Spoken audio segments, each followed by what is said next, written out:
Pinga Fogo com Sidney Fernandes.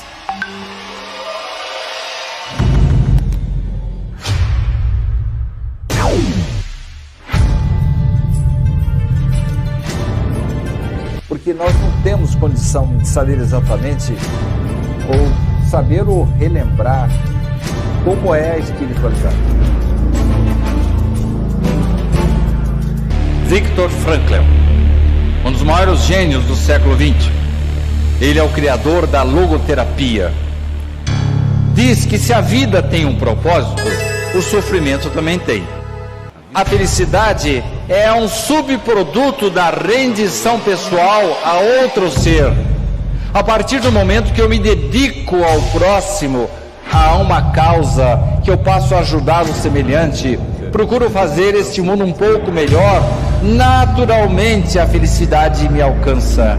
Pinga Fogo com Sidney Fernandes. Pinga Fogo com Sidney Fernandes.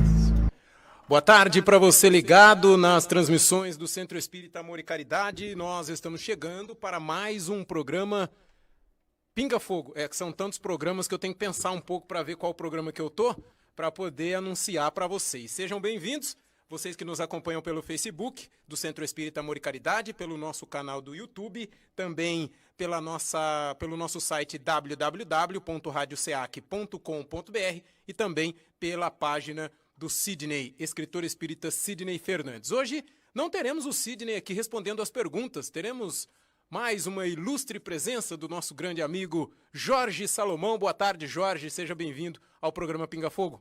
Boa tarde, Theo, boa tarde, nossos ilustres amigos telespectadores, que a paz de nosso Senhor Jesus Cristo esteja com todos vocês. A gente pediria para que você fizesse, né, Jorge, a oração inicial para que a gente pudesse começar aí o nosso programa, onde você pode fazer as suas perguntas até às 16h30, porque hoje estamos aqui apenas eu e o Jorge, então a coisa vai ser meio corrida, que vocês tenham um pouco de piedade de nós, né, Jorge? Com certeza. Para que a gente consiga dar conta de todas as perguntas até o final do programa. E durante o programa a gente vai trazendo mais algumas outras informações relacionadas ao Centro Espírita Amor e Caridade para você que nos acompanha. Jorge, por favor, a oração inicial para o nosso programa. Oremos. Pai amado, Jesus, nosso mestre e amigo, é com muita satisfação e alegria que neste instante abrimos os nossos corações e nossas mentes em agradecimento à grande oportunidade que neste instante se descortina para nós, a oportunidade do estudo que nos ensejará maiores conhecimentos no domínio da ciência espírita. Perdoe eventuais falhas de nossa parte, afinal de contas, mestre, somos seres imperfeitos que ainda estamos caminhando para o caminho da luz. Abençoa-nos, hoje e sempre, e que assim seja. Que assim seja. Estamos começando então mais um programa Pinga Fogo. Hoje, como eu disse para vocês no grupo, no WhatsApp e também na nossa chamada que a gente faz toda sexta-feira pela manhã, não teremos a presença do Reginaldo, apenas eu e o Jorge por aqui. E eu já vou escolher uma pergunta aleatória aqui do nosso grupo, até porque eu também fui pego de surpresa. O Reginaldo está com um probleminha no olho e não vai poder participar do programa. Mas a gente já escolhe aqui uma pergunta, Jorge, para você já fazer a sua estreia no programa de hoje respondendo. Pergunta: Jorge, por que não ouvimos falar em uma das personalidades tão fortes do século XXI na França, 21 ou 19? 19 na França, do Espiritismo, pesquisadoras de mesas girantes, Delphine Girardin? Eu confesso que me falta, com toda sinceridade, elementos para apreciar essa indagação em toda a sua profundidade, diante da expectativa que o ilustre telespectador encaminhou para nós. É difícil, de nossa parte, explicarmos as razões dessa omissão, digamos assim, por conta de vários fatores e que, então, eu repito, reitero, nos falta elementos para podermos, de fato, apreciar essa questão e dizer com toda certeza, com toda segurança, o porquê, a razão que, lamentavelmente, não se dá, penso eu, na concepção do próprio missivista nosso, a atenção merecida a esse vulto do espiritismo. Tá certo. Jorge, enquanto eu ainda pego algumas outras perguntas também aqui no Facebook, eu gostaria de fazer uma pergunta que eu até fui perguntado outro dia. Um amigo meu ficou sabendo que eu trabalhava aqui no Centro Espírita já há algum tempo e ele sabia que antes eu era católico, né? Agora eu me tornei espírita. Um pouco antes de vir trabalhar aqui no centro, eu já tinha uma certa simpatia com a doutrina e ao vir trabalhar aqui tudo acabou ficando ficando melhor ainda, porque o fato de poder estudar ficou até um pouco mais fácil, né? E a gente vê tanto, ele fala, né? Ele falando para mim, deve que ele fez já alguma pesquisa, já estudou alguma coisa. A gente vê tanto falar dos bons espíritos, das coisas boas que tem do outro lado, mas também vê falar do umbral. Aí ele me perguntou, será que no mundo espiritual também temos situações como acontecem aqui no mundo material, no que diz sentido, espíritos corruptos, espíritos que teriam aí, vamos supor, um tipo de gangue de espíritos do mal que procuram, mesmo lá do outro lado, ainda sem ter caído na real, fazer o mal ainda estando lá, como acontece aqui na Terra, ou lá as coisas são diferentes, Jorge? Nós aprendemos que o mundo espiritual é um prolongamento do mundo material. E André Luiz, certa feita, nos deu uma das várias pérolas que ele sempre nos oportunizou. E uma delas é quando ele disse que o mundo físico é uma cópia imperfeita do mundo espiritual. Por conta disso, Theo, nós podemos dizer o seguinte: com base nas obras de André Luiz, na série André Luiz, os romances, nós vamos verificar especialmente naquela obra intitulada Libertação, onde André Luiz, juntamente com o seu mentor, preceptor, seu professor, enfim, eles vão se deslocar de nosso lar para uma região localizada no umbral e justamente num castelo, numa cidade existente no umbral, como muitas outras lá existem, em que eles vão ver que ali tem toda uma organização hierárquica voltada ao mal, sendo que um dos chefes supremos daquela região, digamos assim, circunscrita ao umbral, se chama Gregório. E ele tem os seus asseclas. Quem são os asseclas? São os ministros, são os assessores, são os seguidores desse gênio das trevas, intitulado Gregório, dessa obra Libertação de André Luiz, onde ali se verifica toda uma organização de espíritos corruptos, de espíritos que foram assassinos aqui na Terra, de salteadores, toda sorte que vocês podem imaginar de criaturas que nós temos aqui na Terra, num grau ainda talvez pior ainda, porque eles estão desvestidos do corpo físico. Então nessa obra o nosso irmão haverá de verificar a existência assim de falanges existentes no além. E existem inúmeras obras. Uma outra também que me veio à mente é a psicografia de Valdo Pereira Franco, intitulada Trilhas da Libertação. E ali também nós vamos ver que o espírito que psicografou essa obra, o Miranda, que é o espírito psicografante dessa obra, ele esteve participando de uma, digamos assim, reunião política sem ser visto, é claro, entendamos bem, sem ser visto. Ele participou, ele assistiu a uma reunião política existente também numa determinada região do umbral, onde eles estavam, os espíritos do mal se reuniram para eleger quem seria o líder do mal daquela comunidade existente ali no umbral. E elegeram, então, um tal de Tuktamik, que foi descendente de Gengis Khan. E vocês sabem que Gengis Khan foi um grande guerreiro mongol, mas que, de repente, de um momento para outro, ele descambou para o cometimento de atrocidades inimagináveis no seu tempo. Então, voltando a essa indagação, sim, existem espíritos no além, no umbral, obviamente, que são muito mais piores, inclusive, do que aqueles que nós vemos aqui na Terra enquanto encarnados. De modo que também nós temos aí uma coleção de obras fantásticas que desvenda esse lado do astral inferior, que é a série do médium Robson Pinheiro, que são obras muito interessantes, inclusive a obra intitulada Legião, ela mostra em detalhes, uma obra com mais de 600 páginas, ela mostra em detalhes a ação desses gênios das trevas no mundo espiritual. Legião, o nome do livro? Legião. Inclusive, nós vemos ali, com riqueza de detalhes na narrativa, informações de espíritos que criam determinadas falanges, aglomerações, semelhantemente ao que André Luiz narra em Libertação, ou Trilhas da Libertação de Divaldo Pereira Franco, enfim, são várias obras do gênero, que há uma semelhança na narrativa, enfim, então essa concordância doutrinária é muito importante para, inclusive, o fortalecimento da doutrina, nos mostra a existência de falanges que congregam princípios aos quais eles se afinam, inclusive, aí que está o grande problema, para virem à Terra e disseminarem a discórdia, fomentarem guerras, inclusive. E nós estamos aí, Theo, no campo da doutrina, no campo doutrinário. Mas nós podemos também fazer menção de uma obra muito curiosa fora do campo doutrinário, já não estamos mais no terreno religioso, muito embora a doutrina espírita não é tão somente religião, mas é religião, filosofia e ciência, mas essa obra é da ciência, do Dr.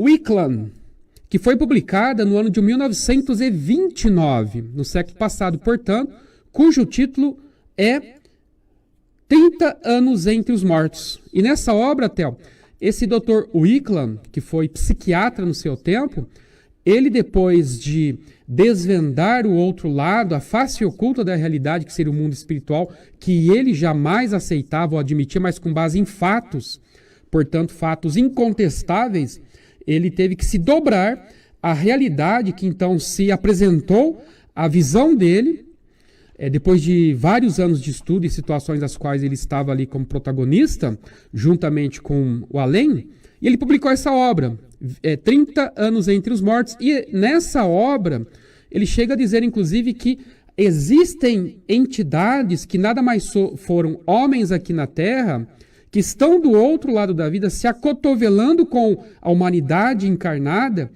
inspirando-a para o bem ou para o mal, inclusive fomentando, ou seja, provocando guerras, discórdias, cisânias e muitas outras situações as quais o mundo vem enfrentando, também, inclusive, por influência dessas entidades. Ô Jorge, então, não sei se eu vou saber colocar a minha indagação ainda dentro dessa sua resposta. Da mesma maneira que eu, em desencarnando e chegando no mundo espiritual, eu tenho o meu campo de percepção ampliado para certas coisas, vamos dizer, boas, que eu sou uma pessoa do bem, então eu vou ver as coisas boas que eu poderia ter feito. Esses espíritos, ao chegarem lá, eles podem ter uma percepção do, vamos supor assim, o mal que eles poderiam ter feito e continuar fazendo lá com um pouco mais de força? Sem dúvida, Theo. Entendamos o seguinte, minha gente.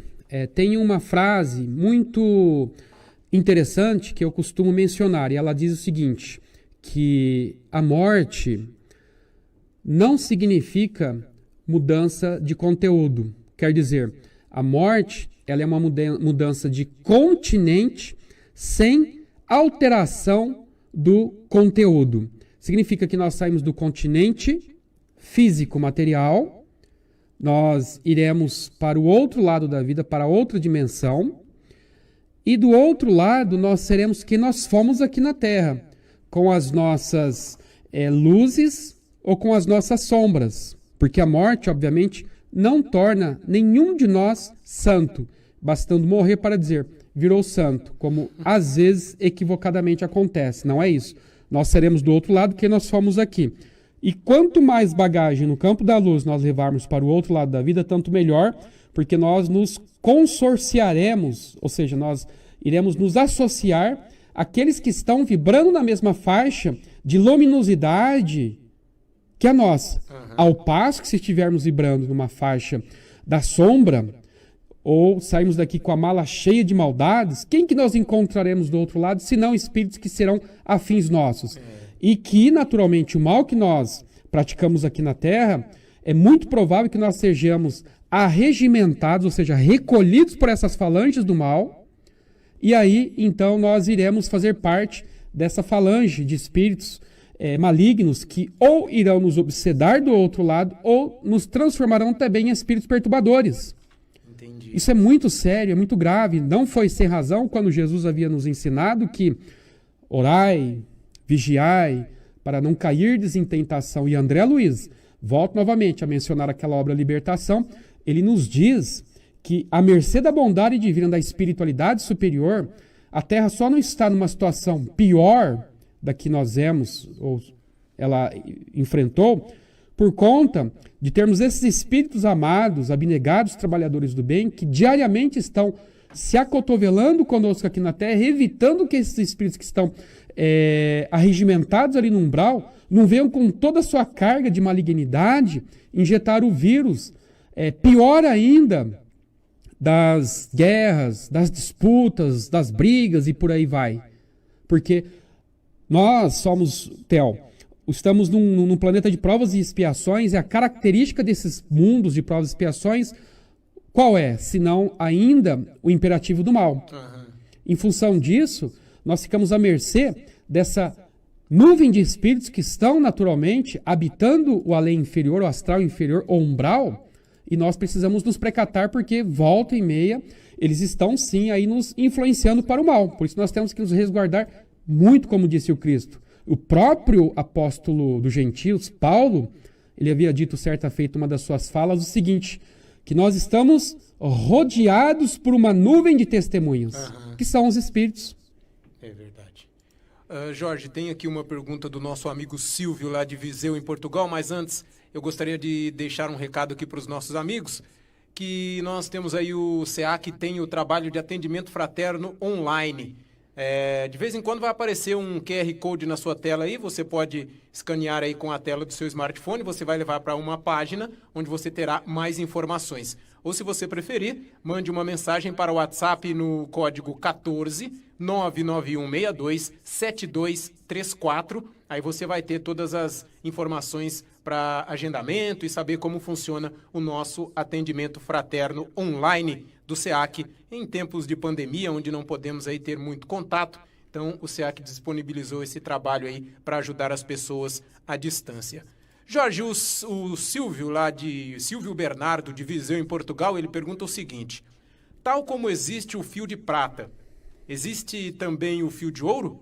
Ouvi dizer que existe e que serve de ligação entre a mente do perispírito e a mente do corpo físico. Essa é a primeira parte da pergunta. Quando você terminar, tem uma outra pergunta dele aqui, Jorge. Silvio, boa tarde. Você nos dá a alegria da sua participação em nosso programa. Em relação à sua pergunta, segundo eu entendi, isso diz respeito ao liame que liga o perispírito ao corpo físico, que é o denominado cordão prateado. Se essa, obviamente, foi a sua pergunta, em que você nos indaga da existência ou não do denominado cordão de ouro. Eu confesso para você que eu desconheço.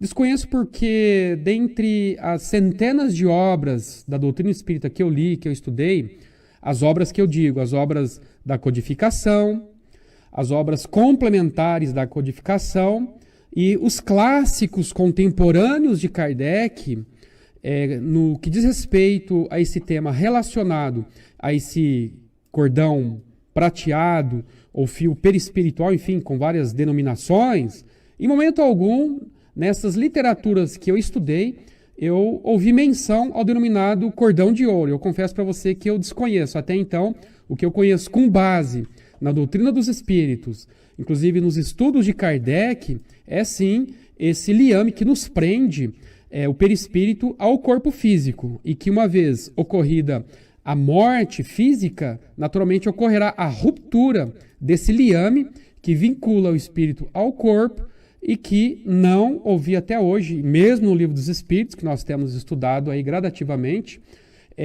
qualquer alusão ao denominado cordão perispiritual aí na sua modalidade de ouro. Eu confesso para você que eu desconheço e para mim é novo.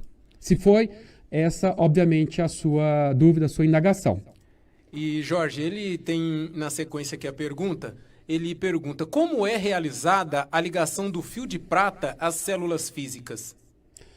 Olha, existe uma obra muito interessante do Dr. Hernani Guimarães, que foi um grande cientista dentro do Espiritismo e é uma criatura já desencarnada e que nos honrou com a sua presença aqui na casa, aqui em Bauru, no Centro Espírita Amor e Caridade, Dr. Hernani Guimarães. E ele tem uma obra incrível, magnífica, intitulada Teoria Corpuscular do Espírito. É uma obra, Silvio, que você vai ver que é uma obra de fôlego. Típica de um cientista, porque o Dr. Hernani ele foi cientista, inclusive ele tinha muita amizade com o Dr. Ian Stevenson e muitos outros catedráticos dessa seara da ciência parapsicológica. Então, nessa obra, Teoria Corpuscular do Espírito, ele tenta explicar como que funciona o modus operandi, ou seja, o modo como os espíritos realizam para concretizar o processo reencarnatório. Mas eu digo para você também que existe ali no capítulo 13 da obra de André Luiz, intitulada Missionários da Luz, cujo título é Reencarnação de Segismundo. Nesse capítulo 13 dessa obra Missionários da Luz de André Luiz, ô Silvio, você vai encontrar uma narrativa de André Luiz nos mostrando, não numa forma assim, passo a passo, da forma como você deseja saber, como que ocorre o processo de ligação desse cordão perispiritual às células físicas. Mas ele diz assim, que na medida que eles estão acompanhando a viagem do espermatozoide no canal vaginal até a trompa de Falópio para o encontro do óvulo, quando ocorre esse encontro desses dois gametas, formando então o chamado ovo, o que acontece? Ele diz que ali projeta-se uma luz imensa, dando início à união do espírito com o corpo, e que a partir dali, no momento em que ocorre o processo de divisão celular contínua até a formação de todo aquele corpo, com todos os seus sistemas, com todos os seus órgãos, é um passo lento e gradual em que o perispírito, mediante esse cordão perispiritual, vai se interpenetrando célula por célula daquele ovo ou embrião que está em processo de divisão constante para a futura formação de um corpo humano. Então, nessa obra de André Luiz, capítulo 13, Missionários da Luz, e nessa obra que vai servir de subsídio também a uma informação mais técnica, mais científica da questão, que é essa obra Teoria Corpuscular do Espírito, do Dr. Hernani, ele também explica mais ou menos como que funciona, ali, em detalhes, esse processo de ligação desse cordão perispiritual célula a célula no corpo que está em vias de formação no ventre materno. Tá certo. Jorge, deixa eu ver se eu encontro aqui a pergunta da nossa amiga. Ela fez uma pergunta aqui, eu vou até pular um pouco algumas outras que já tem para fazer a dela, porque geralmente as pessoas que perguntam no começo, quando é uma pergunta meio particular, assim, eu até gostaria de ouvir também a sua opinião sobre a pergunta dela, porque pode ser que a pessoa não veja o programa na sua totalidade durante 2 horas, né? Então, a Marinéia de Lima, ela diz assim, Jorge, meu esposo faleceu há 7 meses, já pode psicografar ou ainda está no umbral? Marinéia, entende ainda que parece que ele está no umbral. Uma ótima tarde para você e obrigado pela sua participação. Nós podemos dizer, iniciando a resposta a essa sua indagação, que também é a indagação de muitos de nós que estamos aqui participando, o seguinte: Chico, certa feita, respondeu para as pessoas que tinham essa dúvida acerca do tempo que um desencarnado poderia, possivelmente, vir a se utilizar da mediunidade psicográfica e deixar uma mensagem registrada para nós que estamos aqui na Terra. Quando indagado a esse respeito, o Chico disse o seguinte: olha, nós temos que entender que o telefone toca de lá para cá. Isso significa, traduzindo em miúdos, que por mais que nós, que estamos aqui na retaguarda da vida, no plano físico, desejosos, como todos nós naturalmente temos esse desejo, de que um ente amado que partiu para a pátria espiritual dê a sua comunicação ostensiva via psicografia, nós, por mais que tenhamos esse desejo não vai influenciar em hipótese alguma a possibilidade desse nosso ente amado vir a nos dar uma mensagem psicográfica. Então, Chico, com essa resposta, ou seja, que o telefone toca de lá para cá, ele quis dizer o seguinte, que não existe um tempo pré-fixado de 5, 6 meses, 1 ano, 2 anos, 10 anos, para que alguém, um ente amado que já está do outro lado, possa se comunicar conosco. Significa que a espiritualidade vai analisar vários fatores, como, por exemplo, a necessidade, a conveniência, a preparação da entidade que está do outro lado e outras variantes que serão somente analisadas pela espiritualidade, se é conveniente, se é importante ou não, que esse ente amado possa um dia, talvez, vir a ocupar a mediunidade psicográfica e ali, então, realizar a sua mensagem, deixar a sua mensagem escrita. Enquanto isso não acontece, talvez sequer possa acontecer, porque, para uma informação, eu tenho um irmão que é desencarnado no dia 19 de junho de 1993 e, obviamente, até hoje ele não psicografou. Até hoje, naturalmente, ele não mandou mensagem. Mas nós sabemos que ele está bem, porque ou às vezes através do processo do sono físico, quando nossos espíritos têm uma parcial libertação do mundo físico, nós temos contato com ele, inclusive até confabulamos, até dialogamos com ele e vemos que ele está bem. Ele chega, inclusive, a passar informações de que está tudo muito bem, que dentro das possibilidades dele, ele até ajuda nós que estamos aqui na Terra.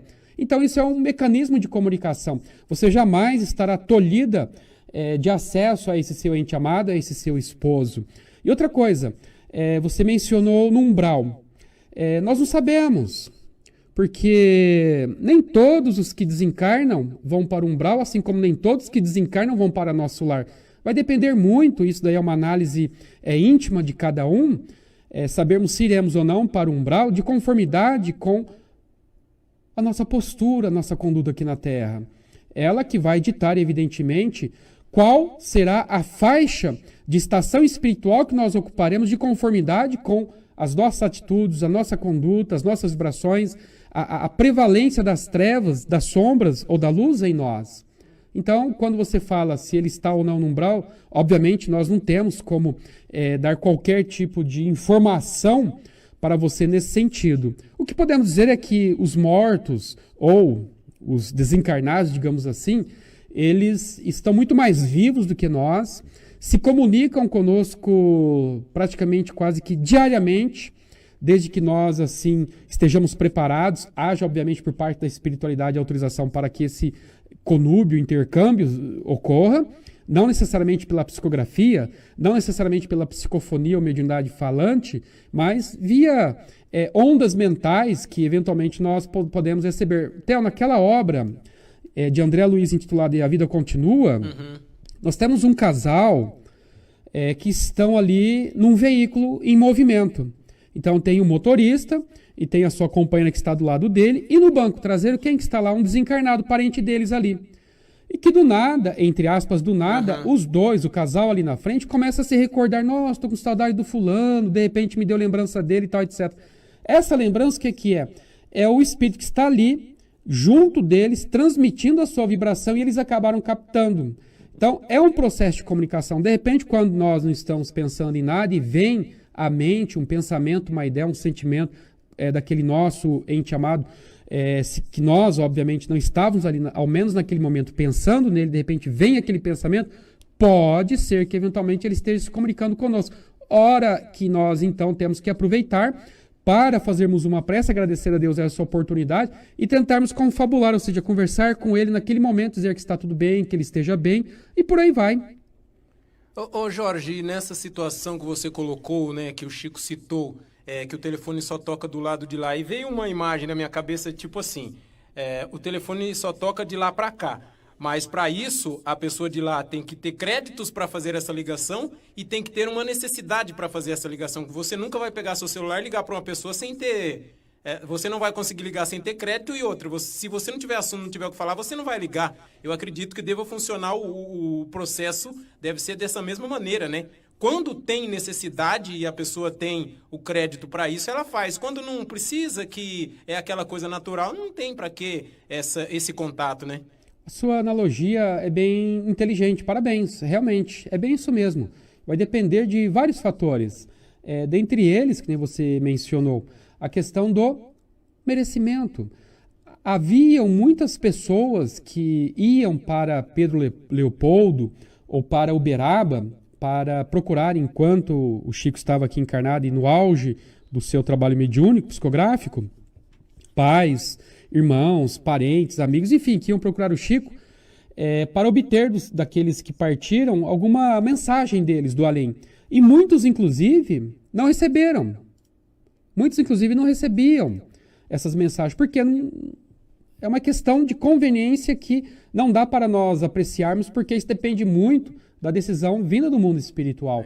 Mas então, repito, isso somente é possível quando a espiritualidade analisa vários fatores, vários elementos que então entrarão na ordem das coisas. Eles verificarão se há ou não interesse, se há ou não mérito, se há ou não conveniência que aquele ente amado se comunique. Mas uma coisa é certa, não existe só esse mecanismo de comunicação. Esse é um dos, mas o mais comum é quando nós nos desdobramos através do sono físico, sonhos, enfim, nós teremos aí contato com esses nossos entes amados, basta que nós oremos, não que seja uma oração de exigência, mas uma oração em que nós nos submetamos aos desígnios de Deus e, por exemplo, faça-se a tua vontade, ó Pai, mas se for possível eu gostaria de ter acesso ao meu parente já desencarnado que se encontra no além para que eu possa ter notícias dele.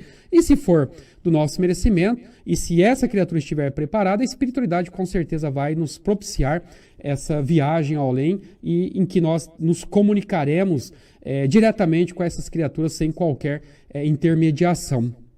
Naquela obra de André Luiz, Entre a Terra e o Céu, Theo, nós vemos ali mães, por exemplo, cujos filhos desencarnaram em tenra idade, estão ali sequiosas de terem uma notícia dos seus filhos, mas quando chega a noite, elas dormem, os espíritos superiores, os protetores daquela família, levam os espíritos dessas mãezinhas encarnadas até essas regiões onde habitam essas crianças desencarnadas, uma região do além, que congregam crianças, e levam-nas a visitar os seus filhos nessas instituições existentes no além que cuidam dessas crianças. Então, para vocês verem que, de um jeito ou de outro, nós teremos contato com esses nossos entes amados, sem dúvida. Tá certo.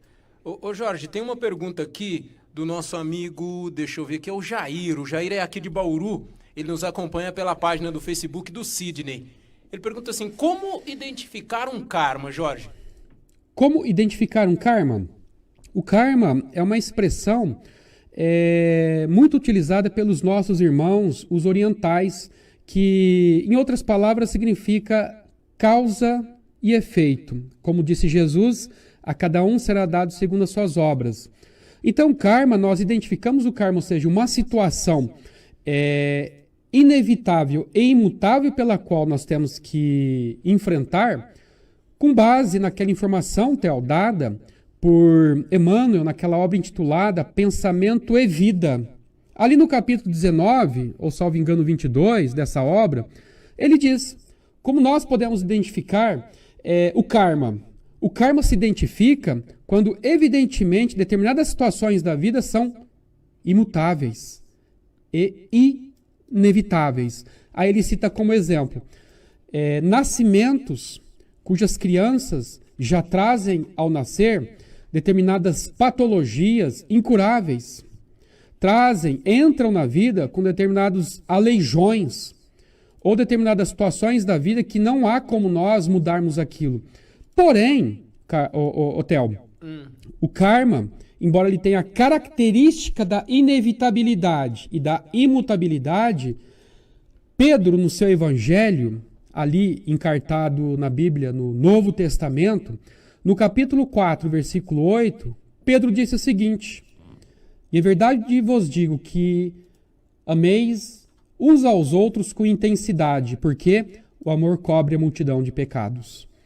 É Pedro, Theo, nos mostrando que existe sim uma possibilidade de nós interferirmos na inevitabilidade, na imutabilidade de uma situação kármica. Exemplo, nós podemos mencionar, isso é um caso clássico dentro da doutrina espírita, onde muitos já devem ter ouvido essa narrativa, em que um camarada era uma pessoa muito boa, Theo.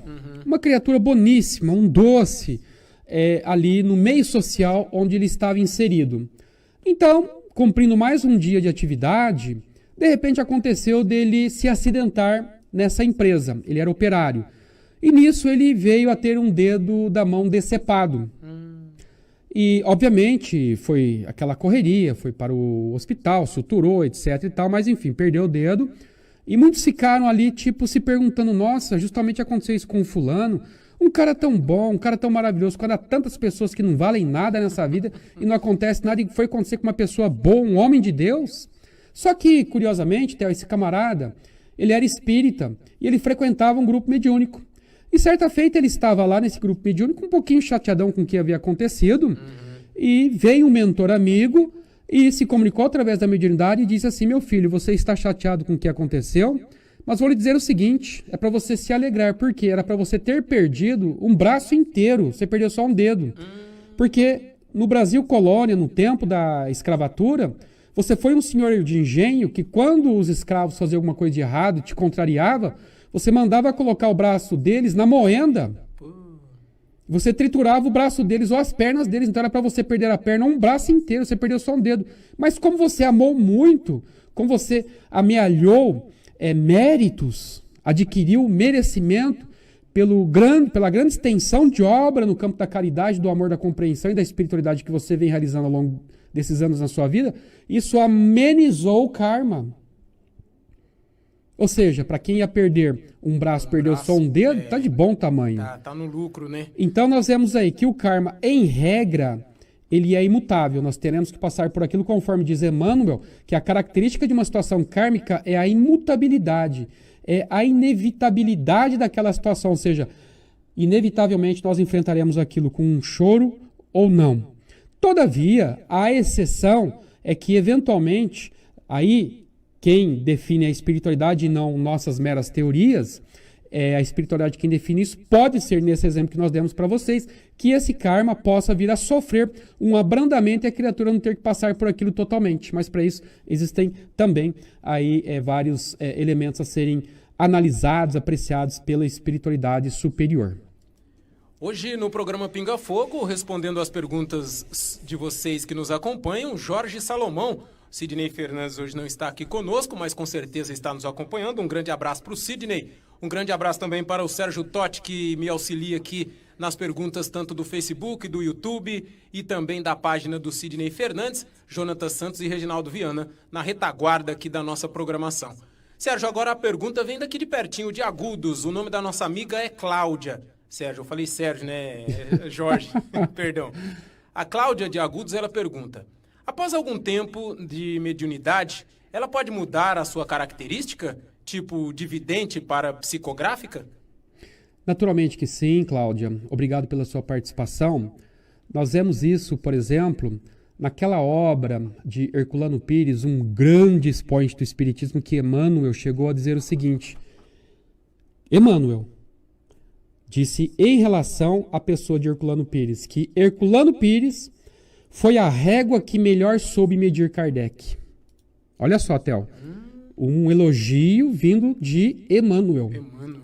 Esse espírito de alto gabarito intelectual e moral. Naquela obra de Herculano Pires, intitulada Mediunidade, Cláudio, você pode encontrar informações desse grande estudioso da doutrina espírita, já desencarnado na década de 70, o Herculano Pires. Nessa obra ele diz o seguinte, que na medida que o médium for exercitando a sua mediunidade com Jesus, e a mediunidade com Jesus é aquela mediunidade escoimada do personismo, do vedetismo, do egoísmo, do orgulho, da presunção, da vaidade, enfim, é a mediunidade com Jesus. Ele diz que é possível, sim, que esse médium venha a ter um desenvolvimento na sua faculdade mediúnica, e também quem fala muito disso é Divaldo Pereira Franco, que na medida que o médium ele vai se esforçando, ele vai naturalmente tendo aí uma ampliação do seu potencial mediúnico, a ponto, por exemplo, de vir a desenvolver outras possibilidades mediúnicas que até então ele não tinha. É igual um curso que nós realizamos aqui na Terra e nós nos especializamos. O que vai acontecer? Nós estamos aí realizando curso de especializações em várias áreas aqui no campo profissional, nós vamos ascendendo a novos postos de ocupação dentro de uma organização hierárquica numa empresa.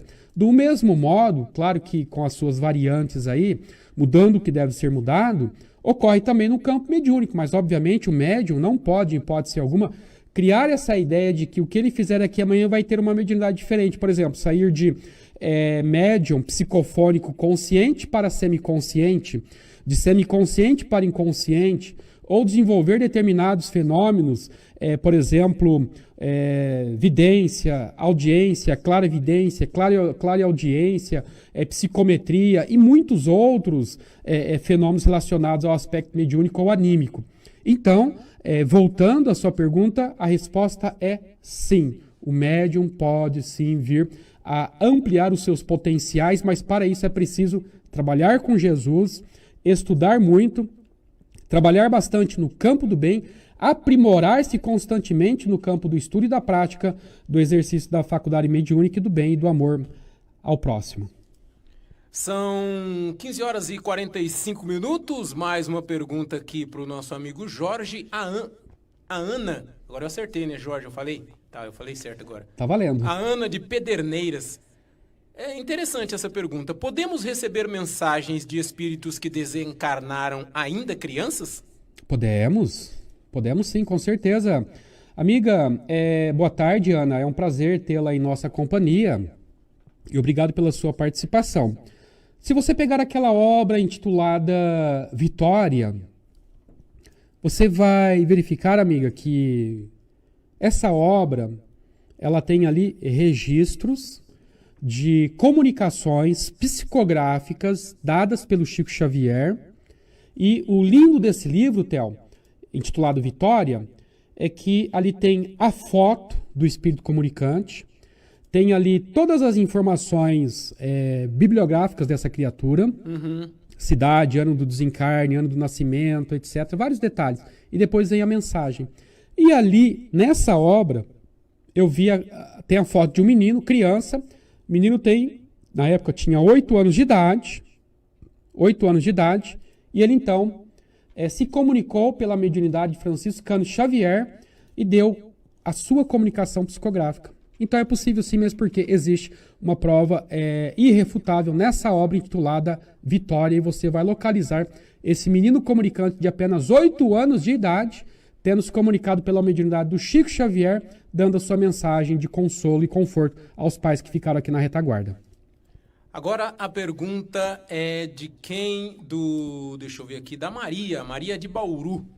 Por que as reuniões espíritas de desobsessão no SEAC são fechadas ao público? Ela se refere isso antes da pandemia, mas de uma característica geral, porque eu acredito que particularmente essas reuniões são realmente fechadas. Qual é esse motivo, Jorge? Independentemente da pandemia ou não, essas reuniões são fechadas, Theo. Por quê?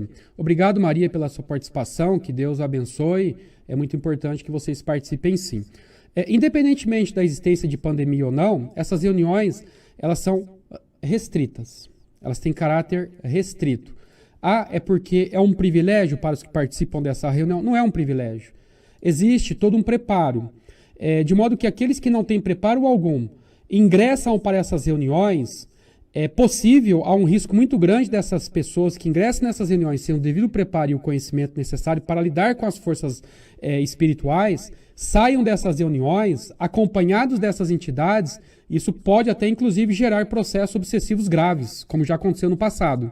Então existe toda essa cautela para que aqueles que vão participar desses grupos, principalmente desobsessivo, Theo, que é muito sério, porque você vai lidar com espíritos que integram falanges do além, que tem como meta, enfim, infelizmente, praticarem o mal a nós que estamos aqui na Terra ou aos outros que estão lá no mundo espiritual. Esses espíritos, muitas vezes, se nós tivermos a habilidade para lidarmos com ele, para podermos lidar com essas energias que eles emitem, pode ser que eles nos acompanhem até nossas casas, pode ser que eles nos obsedem. Então, para que isso não ocorra, essas reuniões são, de fato, sim, restringidas a esses grupos de pessoas que fizeram um curso na casa denominado os COENs, que são cursos que capacitam os futuros participantes desses grupamentos mediúnicos a entenderem a dinâmica de um trabalho dessa magnitude, dessa natureza. De modo que, por exemplo, nós não poderemos jamais, em hipótese alguma, admitir um aluno sem qualquer conhecimento das leis da química e da física para um laboratório e, de repente, dar para ele um tubo de ensaio, uma pipeta ou uma substância química que seja, e ele, de repente, inadvertidamente, acaba misturando uma substância com outra e pode provocar uma explosão naquele laboratório. Verdade. Então, existe o quê? Um estudo, um preparo, ele precisa estudar as leis da física, da química, entender a dinâmica dos átomos, das moléculas, dos íons, dos cátions, ânions, e por aí vai. Para que ele possa, então, quando for combinar os elementos, saber o que ele está combinando para não causar um acidente grave. Do mesmo modo acontece com aqueles que irão para esses grupamentos, eles recebem toda uma formação teórica e prática nesses denominados cursos COENS de formação e orientação e capacitação para participantes desses grupamentos mediúnicos, para que eles possam, então, aprender a lidar com esse fenômeno, como rechaçar energias negativas, como se defender de determinados fluidos morbosos e por aí vai. Então, não está, obviamente, aberta ao público essas reuniões por conta dessa precaução.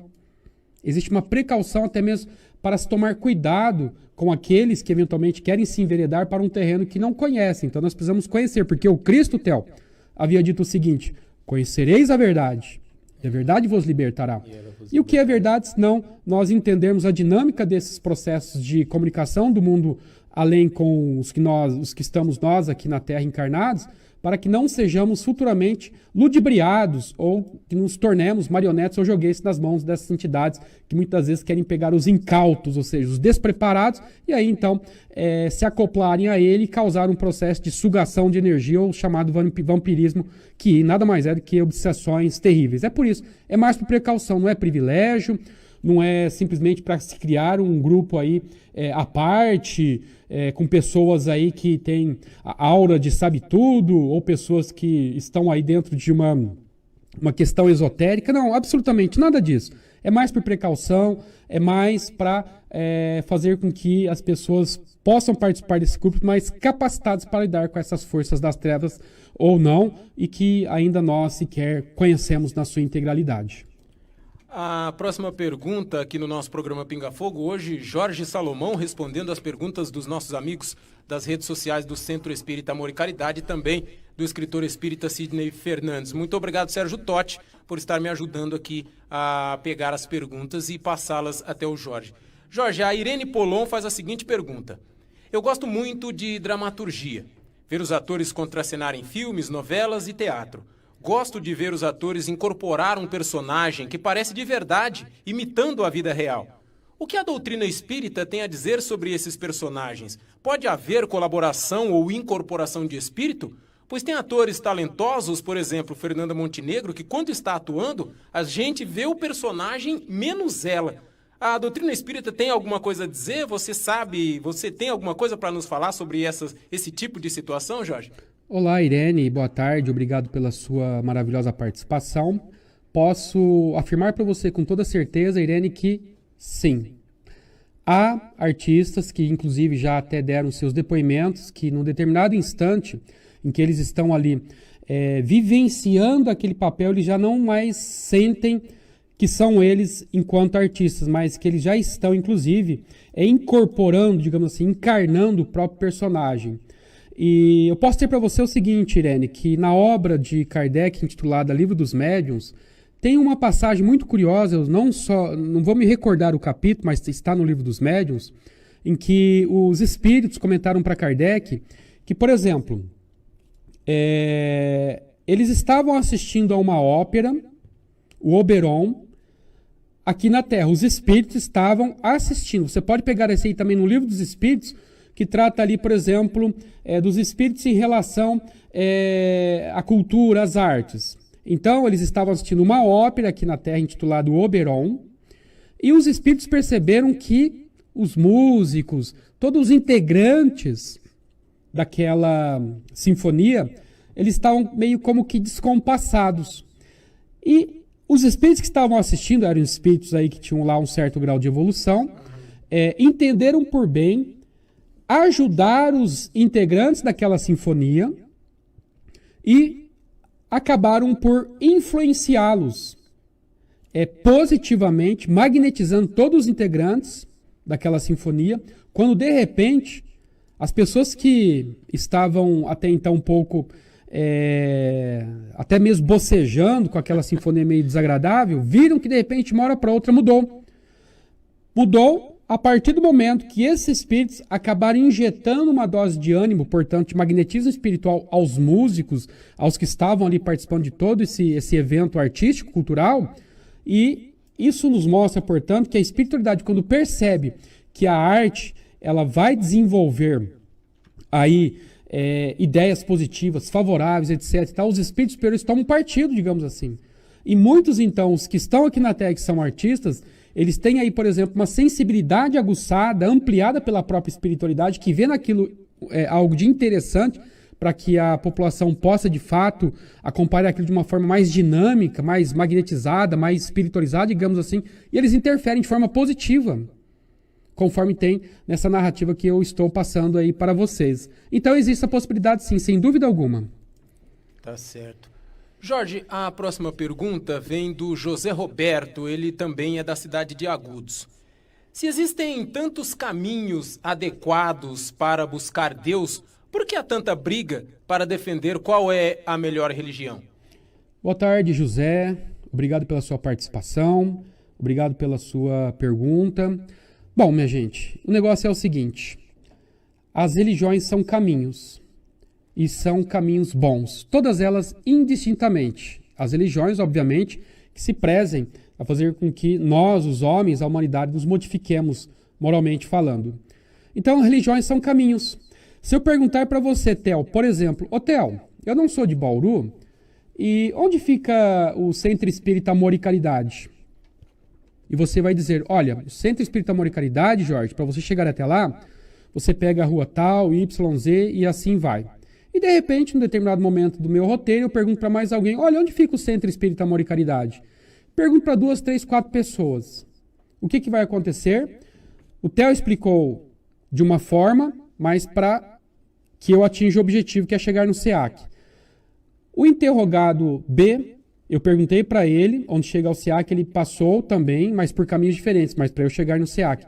E o interrogado C, idem, me passou informações por outros caminhos, mas que vai me levar àquele mesmo objetivo. Portanto, religiões são caminhos que nos levam para o mesmo objetivo, para o mesmo destino, que é para Deus. Agora, o grande problema não é as religiões. São os homens que estão por detrás das religiões que acabam, muitas das vezes, diante da imperfeição de que nós somos portadores, e muitas das vezes grandes portadores de misérias morais terríveis, então nós acabamos por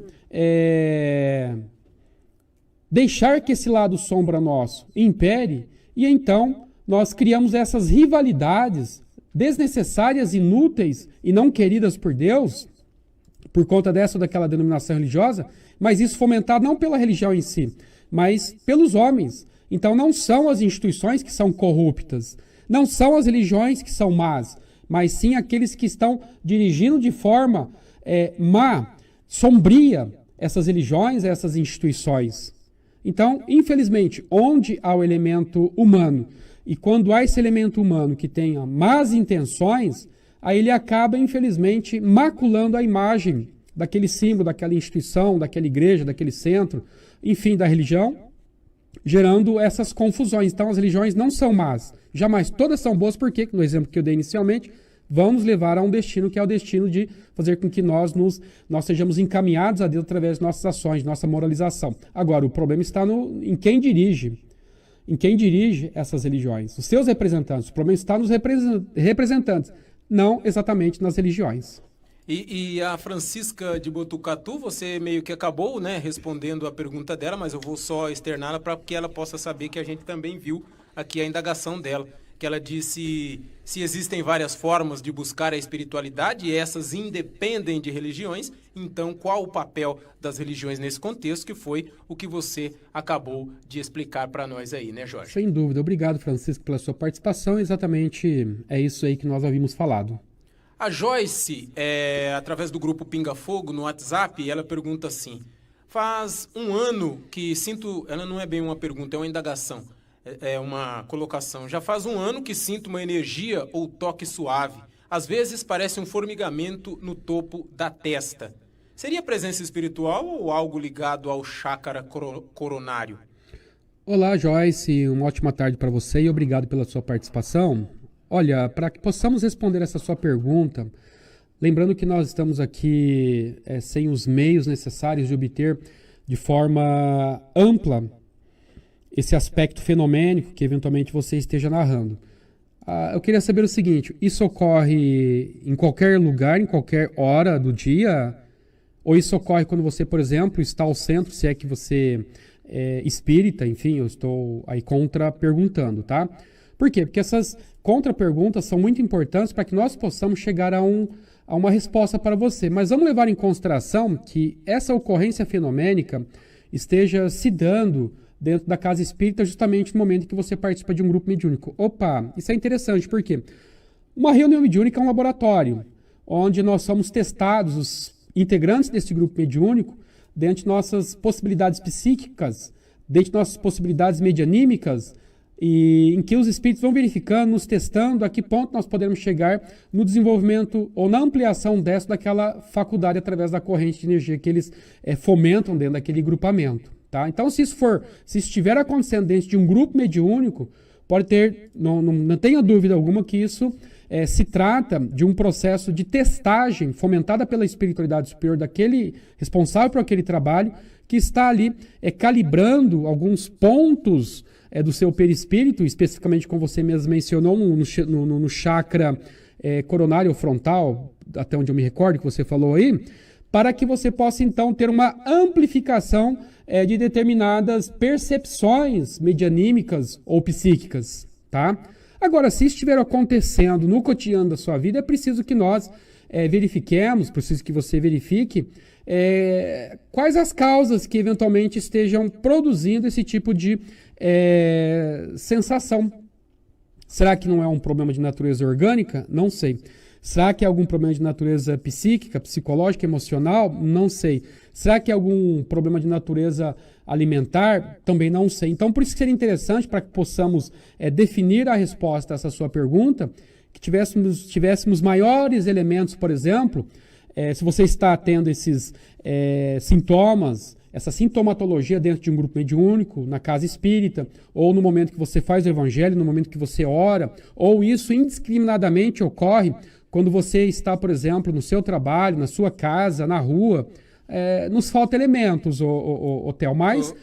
Ela diz aqui, Jorge, que ocorre no centro espírita e também em casa em qualquer horário, e ela diz que começou após ela fazer um tratamento espiritual. Ah, interessante. Então, aí nós já temos elementos para dizer que isso tem uma causa, tá? Tem uma causa de natureza, portanto, espiritual, porque você disse que o início, a causa de tudo foi através do tratamento espiritual que você se submeteu. Não tenha dúvida que enquanto você se submeteu a esse processo de tratamento espiritual, a espiritualidade superior, os magnetizadores do além, os médicos do além, deram alguma calibrada nessa região específica que você mencionou, no chakra frontal ou coronário, aí seu, e isso de certo modo acabou ampliando talvez uma capacitação sua para que isso futuramente possa lhe trazer alguma expansão, seja no campo psíquico, uma faculdade anímica, ou numa faculdade medianímica ou da mediunidade. Só o tempo poderá nos dizer. Então,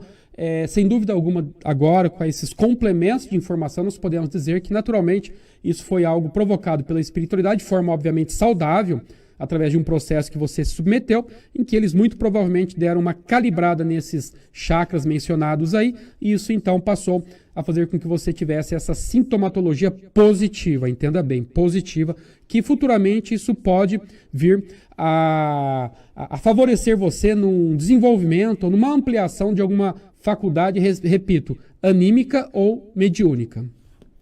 Jorge, a próxima pergunta, a pessoa diz assim, a Luzia Alves, ela diz que ontem foi visitar a sogra dela e de repente ela sentiu um cheiro muito forte de cigarro. E ela disse que viu o espírito do sogro dela, que era fumante, e pediu para tomarem cuidado com a pandemia. Diz que esse espírito estava aflito, era o espírito da mãe do sogro dela. E ela quer saber como ela pode ajudar nessa situação. Ela diz ser médium vidente. Interessante, bem interessante. Aí nós temos alguns detalhes para analisarmos. O cheiro de cigarro para caracterizar a presença dessa entidade. Estamos imaginando que ninguém mais na residência, depois da partida dessa criatura, se dá ao hábito de fumar. O cigarro, então, era talvez um hábito tão somente específico dessa criatura já desencarnada. Esse cheiro foi para caracterizar que tinha uma presença ali, que aí a sua faculdade de vidência desvendou e verificou tratar-se desse parente que veio com essa preocupação para que vocês possam se cuidarem diante dessa situação pandêmica do coronavírus que nós estamos enfrentando. Então isso é curioso, bem interessante sim, porque é uma entidade, não sei quanto tempo faz que ela desencarnou, mas que talvez por conta dessa situação, obviamente não que do outro lado ele esteja fumando, tá? Vamos entender muito bem isso daí. De duas uma, pode ser que ainda, não sei qual é o tempo de desencarne dessa criatura, não sei qual foi o tipo de vida que ela levou aqui na Terra, porque obviamente quando desencarnamos, se somos fumantes, estaremos com vício do outro lado da vida. Se formos os que usam os estupefacientes, como a cocaína, como a maconha, como LSD, as drogas de uma forma geral, nós seremos drogados do outro lado. Se sairmos daqui na condição de alcoólatras, seremos alcoólatras do outro lado. Então, nessa situação específica mencionada aí, não sei exatamente essa situação desse camarada aí. Mas ele... Não sei se ele desencarnou bem ou não, mas enfim, ele veio com essa preocupação, dizendo para que a família se cuide diante dessa situação pandêmica. É curioso por conta desse lado, que ele demonstrou uma preocupação, é positivo isso daí. Agora, para ajudá-lo, obviamente, você tendo faculdade mediúnica, faculdade anímica, vidência, nós sabemos que o melhor meio de auxiliarmos aqueles que partiram do outro lado da vida é a oração. Isso nós aprendemos, inclusive, naquela obra de Kardec, Theo, intitulada Céu e Inferno, onde nós vemos ali a segunda parte dessa obra Céu e Inferno, em que Kardec ele registrou comunicações de espíritos felizes, infelizes, suicidas, e espíritos perturbadores obsessores nessa obra aí. E todos, até mesmo os espíritos felizes, todos têm uma tônica no seu discurso, uma constante no seu discurso. Qual é? Orem por mim. Desde os espíritos felizes, infelizes, os espíritos endurecidos, os espíritos suicidas, todos eles falam, olha, desse outro lado da vida, a única coisa que funciona em termos de instrumental de auxílio para nós que estamos fora do corpo físico e nessa quarta dimensão é necessariamente a oração. Então, portanto, aqueles que querem ajudar os que estão do outro lado da vida, talvez uma situação um pouco complicada diante do gênero de vida que tiveram aqui na Terra, não tem instrumental melhor que não seja o instrumental da oração. É o melhor instrumento que nós temos para ajudar os que estão do outro lado da vida, os desencarnados. 16 horas mais 4 minutos. Hoje, Jorge Salomão respondendo as perguntas aqui no programa Pinga Fogo. E antes da próxima pergunta, uma perguntinha referente a alguma coisa que você já falou, Jorge. A Arlete Fâncio, ela diz assim, por favor, poderia perguntar ao Jorge sobre o livro Vitória que ele mencionou? Quem psicografou? Ela diz que não está conseguindo informações no Google sobre esta obra, Jorge. Tá. Essa obra aí, minha querida, é o seguinte, o título dela é Vitória. Na verdade, ela foi compilada, ela foi elaborada por um autor encarnado. Ela não é uma obra psicográfica, mas ela é uma obra em que esse autor, não me recordo o nome do autor agora, o Theo, se você conseguir pegar aí pela internet... eu não vou lembrar o nome desse autor, desse organizador dessa obra, que pegou várias comunicações psicográficas do Chico, reuniu elas e formou esse livro intitulado Vitória. E as comunicações... Então não se trata de um livro, vamos dizer assim, mediúnico, não foi produzido por um espírito, mas foi produzido por um encarnado, que pegou dezenas de mensagens do Chico e então compilou, formou essa obra com as mensagens do Chico. Então não é uma obra psicográfica, mas é uma obra que contém mensagens do Chico que foram psicografadas por ele. Entendi. Conseguiu ver alguma coisa aí? Não deu tempo. Não achei aqui, Jorge. É intitulada Vitória. Eu não vou lembrar se é do... Eu tenho ela em casa. O nome dela é Vitória, o nome da obra. Eu vou tentar depois aqui. Aí se você puder depois responder para ela até a hora Nós beleza. estivermos no ar e eu tento procurar por aqui e passo. Aham. Ou se não, você passa o contato dela, que em casa eu pego essa obra, tiro foto e mando para ela pelo WhatsApp, se for o caso. Só pegar o contato dela que eu passo. Ela está nos acompanhando pelo Facebook. Ah, pelo Facebook. Procura a página aí, o perfil do Jorge Salomão, segue ele, Arlete. eu não depois... tenho. Ah, você não tem Face? Ah, então beleza. Depois ele passa pra gente e a gente traz aqui a informação para você. Eu não tenho Facebook. Jorge, a próxima questão aqui do nosso programa, a pessoa não quer se identificar, tá? Perfeito. Mas é o seguinte: seguindo o espiritismo e outras religiões, o melhor caminho é perdoar sempre. Ela seguiu o conselho. Ela perdoou o marido por ter traído ela, e a situação continuou apesar dele prometer que teria acabado. Aí vem a questão: devo perdoar sempre? É o correto? Olá, minha amiga. Sinto muito pela sua situação. Você, obviamente, não é a primeira e nem será a última, infelizmente, tá? A sua pergunta é muito interessante e também tem a ver muito com as nossas dúvidas em relação a essa situação. Não, minha amiga, não. Nós temos que ser bons, não bonzinhos. Bons é nós adotarmos um princípio cristão que deve naturalmente reger as nossas vidas. Agora, ser bonzinhos já é sermos bobinhos. E sermos bobinhos é acharmos que nós temos a obrigação moral de estarmos sempre perdoando os achaques, os desprezos, as humilhações dos outros. Não. Se isso fosse verdade, o próprio Cristo não teria dito que, por exemplo, o divórcio seria, infelizmente, um mal necessário. Emmanuel, naquela obra intitulada Vida e Sexo de Emmanuel, ele comenta que, olha, quando os cônjuges já não têm mais condições de respirar pacificamente o mesmo ambiente doméstico, não existe outra alternativa, infelizmente, diz ele, que não seja romper isso através de um processo de divórcio, até mesmo para preservar maiores males que esse ambiente nocivo, pernicioso e tóxico possa provocar aos próprios cônjuges, inclusive às crianças ou os filhos que estão vivendo com esse casal que está aí numa situação de dificuldade. Então, eu posso dizer para você, inclusive, que o Cristo, nos ensinando que nós não deveríamos ser, em hipótese alguma, bonzinhos, mas bons, quando ele disse o seguinte, Theo, sede, disse Jesus, mansos como as aves do céu, como os pássaros, mas também sede astutos como as serpentes. Olhem só, Jesus nos mostrando que nós temos que ser bons, nós temos que ser mansos, mas não nos estimulou a sermos patifes, a sermos criaturas que nos coloquemos aí no dever de todas as vezes perdoarmos as humilhações, os achaques, os desprezos, às vezes até mesmo algumas vias de fato que nós somos colocados por aquele que não nos respeita. Tudo nessa vida tem limite, o perdão também, nesse sentido, tem limite. Agora, não venha nos dizer que Jesus disse para que perdoemos 70 vezes 7 vezes 100. Não nesse sentido. É num outro sentido, não nos confundam. Nesse caso específico que você está mencionando, obviamente que não. Você já perdoou uma vez, a pessoa deveria naturalmente emendar-se, melhorar-se, tendo em vista que você deu essa nova oportunidade em nome da família, em nome do amor. Mas se a criatura é uma criatura que não faz questão de ter o seu perdão, de ter o seu amor, de ter o seu reconhecimento e continua agindo do mesmo modo, ora, ninguém foi, obviamente, ninguém está obrigado a vir nessa vida aqui para submeter-se a capricho dos outros aos quais nós temos possibilidades de agirmos, Theo, por exemplo. Isso aí não é um karma. Eu tenho que viver indefinidamente com o meu companheiro, com a minha companheira, porque é assim que deve ser, porque isso é um processo kármico.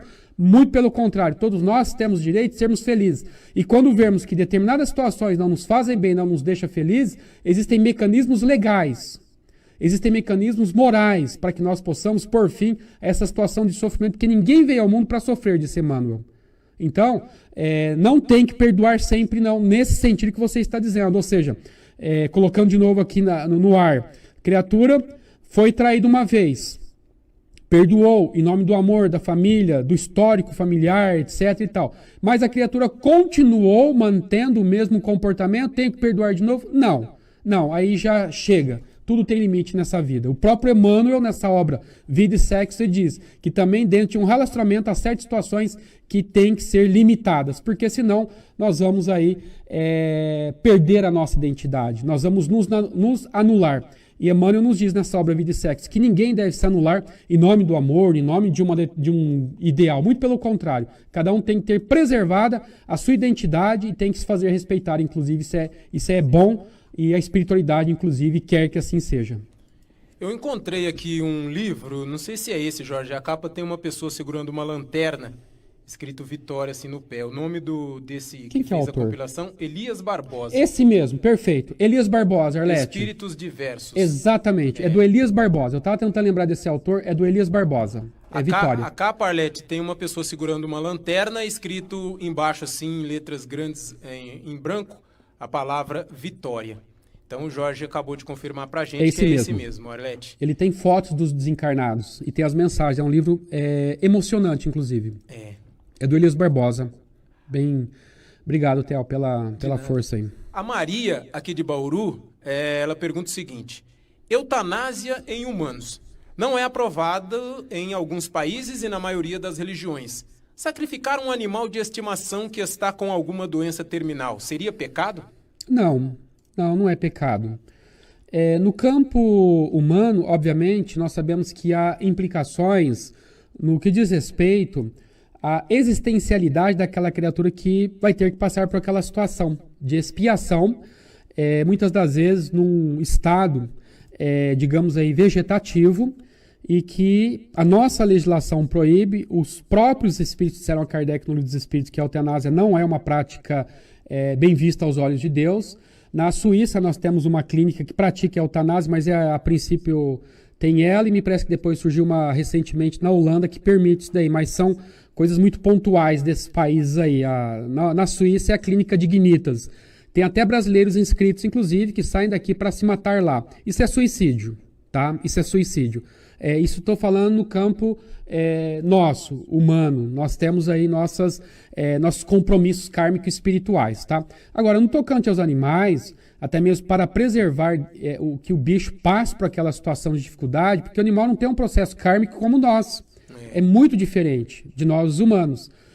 Então, os animais, eles não têm essa situação kármico-espiritual.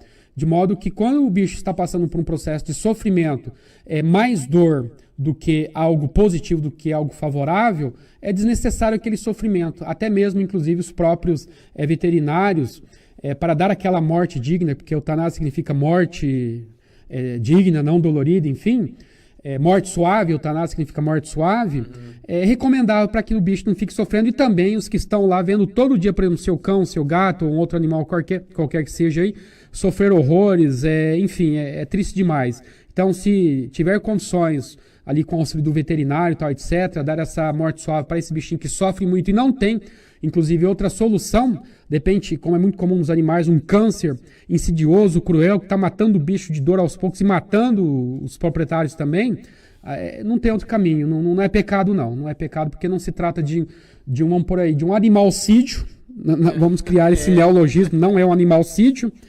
É até uma necessidade naquele momento ali, porque vai deixar o bicho sofrendo. O que ele vai adquirir com aquilo? O que a família vai adquirir vendo aquele bicho sofrendo? Então, é necessário, sim. Eu faria isso e fiz isso com o meu cachorro uma vez, Theo, no passado. Isso foi em 2004. Ele contraiu leishmaniose, não tinha cura, estava sofrendo muito, estava com a barriga imensa ali. O veterinário falou: não tem o que fazer, Jorge. Eu falei: qual é a solução? Para dar um descanso pro bichinho, porque ele vai morrer, ele vai sofrer horrores, vocês vão sofrer juntos. Vamos dar um lenitivo para ele acabar com isso, e infelizmente acabou. O que a gente pode fazer? Mas eu também passei por isso. Não é pecado, não. Só reforçando para vocês, hoje o Jorge está aqui respondendo as perguntas.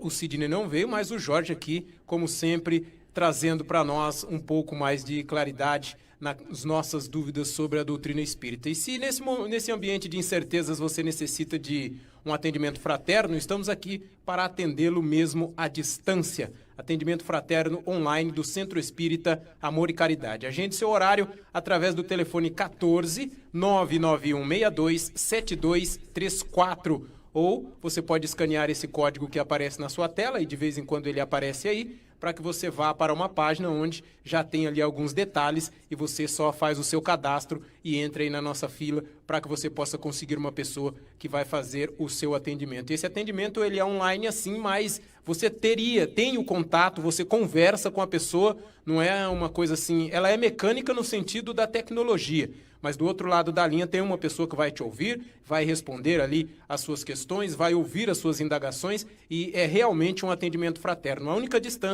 única diferença é que a pessoa está à distância.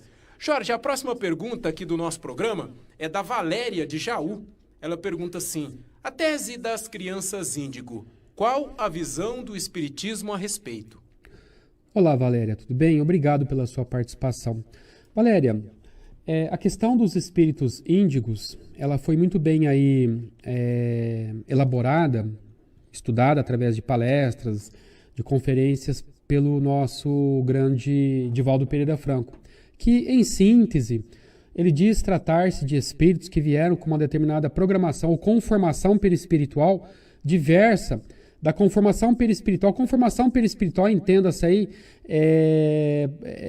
preparação no momento do reencarne, tá? Da reentrada aqui na Terra através do processo reencarnatório. Então, é um grupo de crianças, digamos assim, em que determinados psicólogos estudiosos da questão acabaram verificando tratar-se de um conjunto de sinais, um conjunto de características que acabaram, então, formando esse determinado grupo de crianças que tinham essa conformação psicológica, intelectual, bem diferente daquelas que até então se conheciam. Isso surgiu muito ali na década de 70, verificando que a partir desse período, dessa década aí, começou a haver esse tipo de comportamento diferente que caracterizava esses indivíduos para colocá-los nesse grupo dos denominados índigos. E esses espíritos índigos, segundo a doutrina espírita, isso dando créditos à fala de Divaldo Pereira Franco, são espíritos que vieram com uma determinada missão, mas muitos deles precisam ter aí o apoio familiar, porque acontece, conforme disse Divaldo, de muitos deles, inclusive por conta deles não estarem muito bem aí, digamos assim, amadurecidos ou terem um meio que os favoreça, acabam descambando, inclusive. Tornam-se rebeldes, são usuários contínuos da chamada Ritalina, que é para conter esse excesso de hiperatividade que caracteriza muito essas criaturas aí, porque ainda estão muito à mercê de influências do mundo espiritual, de existências pretéritas, de compromissos assumidos. Então eles precisam ter não são espíritos, fizemos bem, viu, Theo? Não são espíritos evoluídos. Muitos pensam, índigo é espírito evoluído. Não, não é espírito evoluído. Uhum. São espíritos que têm uma conformação espiritual, portanto, foi relegada uma determinada missão para eles, que compete a eles, pelo livre-arbítrio, seguir o caminho do bem ou o caminho do mal. Não são espíritos superiores, nem espíritos evoluídos. Pode ser que num desses grupos aí apareça algum que tenha lá um grau de evolução e leve adiante a sua missão, mas muitos são espíritos imperfeitos, que têm lá suas dificuldades, mas vieram com um determinado objetivo, uma determinada missão, que precisam contar com o apoio da família, uma família muito bem esclarecida, para que possa oferecer para eles as ferramentas para que eles não descambem diante do excesso de inteligência e capacitação intelectiva que eles têm. São espíritos que carecem mais, não de informações no campo da intelectualidade. Claro que o intelectual é fundamental, mas são espíritos que precisam, para poder levar a cabo, ou seja, muito bem, essa sua missão, o processo da moralização. Eles precisam ser bem orientados. É preciso que nós lancemos, quando percebemos que há dentro da família algum indivíduo com essas características, com essas condições, o elemento moral. Porque se eles não tiverem o elemento moral, mas eles têm muito desenvolvido o elemento intelectual, eles vão cair aí, talvez, no terreno da perdição, dos excessos. Então, nós precisamos estar preparados, sim, porque são espíritos altamente indagadores, como, por exemplo, você conversa com uma criança e conta para eles que a humanidade, não desrespeitando qualquer credo religioso aí, mas só um exemplo, que a humanidade veio de um único casal, Adão e Eva, a criança de 3, 4 anos vai falar, não, isso é besteira, eu não acredito nisso. A criança. Eu já vi crianças falarem isso. Eu não acredito, tio, nessa história. E os pais ficam embasbacados. Quer dizer, são espíritos preparados. São espíritos potencialmente índigos, porque já tem um preparo maior do que aqueles espíritos que fomos nós, por exemplo, que lá no passado, inclusive, Theo, há menção por parte aí dos nossos bisavós, avós, bisavós, etc e tal, que outrora nós nascíamos com os olhos fechados. Hoje as crianças nascem com os olhos abertos e quase falando, inclusive. Tá? É o grau de inteligência dela. Então, é uma característica desses espíritos dessa atualidade, espíritos esses que estão vindo aí, obviamente, mas precisam, repito, do apoio da família, porque não são espíritos superiores, mas precisam do apoio da família, no elemento quesito moral, que a família dê muito moral, dê muita espiritualidade, não digo religiosidade. Não é excesso de religiosidade que salva, mas sim é o processo de moralização que salva as criaturas. De modo que as famílias têm que estar preparadas para injetar a semente dos princípios cristãos, dos princípios evangélicos nessas criaturas, para que eles possam equilibrar, como diz Emmanuel naquela obra Vida, Pensamento e Vida, as asas do saber e as asas do amor, para que eles possam, então, dar cabo à missão para a qual eles vieram aqui na Terra. Tá certo. Eu tenho um sobrinho, ele tem 4 anos. O pai dele, o meu cunhado, ele assim não é uma pessoa que tem muitos estudos, ele não é assim uma pessoa muito preparada no que diz respeito a estudos, essas coisas, que ele morava lá em Minas, na roça, né, e ele veio recentemente para cá. E esse filho dele, a gente analisa algumas coisas que ele diz, Jorge, são coisas que, se a gente for equiparar ele com o pai dele tem uns 40 e alguma coisa, ele é muito superior ao pai dele na questão de inteligência e percepção de certas situações. No que diz respeito, outro dia minha esposa e a mãe dele foram para algum lugar, aí ele fez um comentário lá, falou, elas estão demorando, certeza que estão vendo alguma coisa de cabelo, bijuteria, essas coisas. Mas ninguém nunca imaginou aquilo. Quando chega, elas realmente estavam fazendo aquilo que ele comentou. Olha, e ele tem certas atitudes e certas palavras que ele coloca na conversa da gente, assim, que dá para perceber que ele tem, assim, alguma coisa a mais. Ele é muito bem ativo. E eu acredito que muitas das crianças que hoje em dia nascem têm já essa percepção um pouco mais avançada em certas situações, né? Então, e essa percepção avançada que você mencionou é que é uma das características desses espíritos denominados espíritos índigos, que vem com essa capacitação mais aí ampliada. Mas, tendo em vista que vem com essa capacitação ampliada, pode ser que essa ampliação se torne um problema. Mas é um problema desde que os pais não saibam lidar com isso. Então é preciso buscar informações para saber como lidar com essas crianças e colocá-las nos eixos, no momento certo, porque às vezes esse excesso de capacitação, de percepção que elas trazem, pode ser que isso eventualmente, se não for bem aí utilizado, acabe até gerando algo negativo para essas pessoas e que acabam descambando aí para os excessos, por exemplo. Né? Então, é como sempre, depende muito da família. A família integrada bem com essas crianças aí, denominadas índigos, a fim de dar a elas todo o apoio necessário que elas precisam para poder entender essa percepção ampliada que elas têm diversamente de nós, por exemplo. O Eliseu, Jorge, a pergunta dele é meio extensa aqui, eu já dei uma arrumada aqui, então vou fazer ela para você. Ele fala assim, sobre o livro dos médiuns, sobre 50 tipos de mediunidade. Por que hoje nos meios espíritas não vemos debater esse assunto? Será talvez que ainda a humanidade não está pronta para falar sobre comunicações de meios tecnológicos? Hoje toda a humanidade estaria tendo um ensaio pelos telefones, computadores, através das videochamadas para um possível aperfeiçoamento do homem sobre a Terra?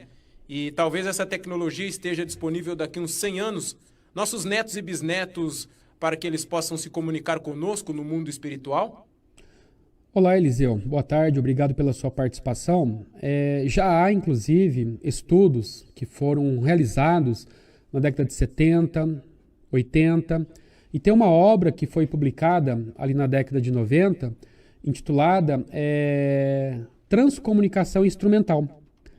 É uma obra que tem um caráter eminentemente científico e nos mostra, inclusive, a forma de comunicação dos espíritos, não somente através da mediunidade dos humanos, mas, curiosamente, Theo, através de instrumentos, que nem diz o Eliseu na sua pergunta aí. Nós temos ali o Vidcom, que são, por exemplo, uma comunicação dos espíritos através de aparelhos semelhantes à televisão, que é o chamado Vidcom, em que nessa obra que eu citei, intitulada Transcomunicação Instrumental, ali tem fotos, Eliseu, e tem inclusive narrativa dos grandes mestres da ciência parapsicológica que se ocuparam inclusive de estudar esse processo de comunicação das almas dos denominados mortos, que na verdade mortos ninguém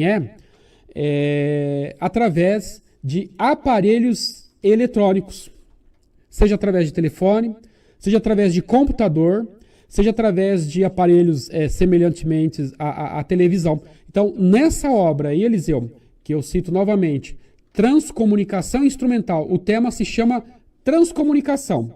Transcomunicação instrumental porque são os espíritos se utilizando desses meios tecnológicos, sim, para se comunicarem conosco. E olha, Theo, que curioso, se você pegar ali no Velho Testamento, na Bíblia Antiga, no Velho Testamento, ali em Deuteronômio, você vai ver o quê? Moisés indo até ao Monte Sinai, onde ele recebe nas tábuas de pedra ali, o quê?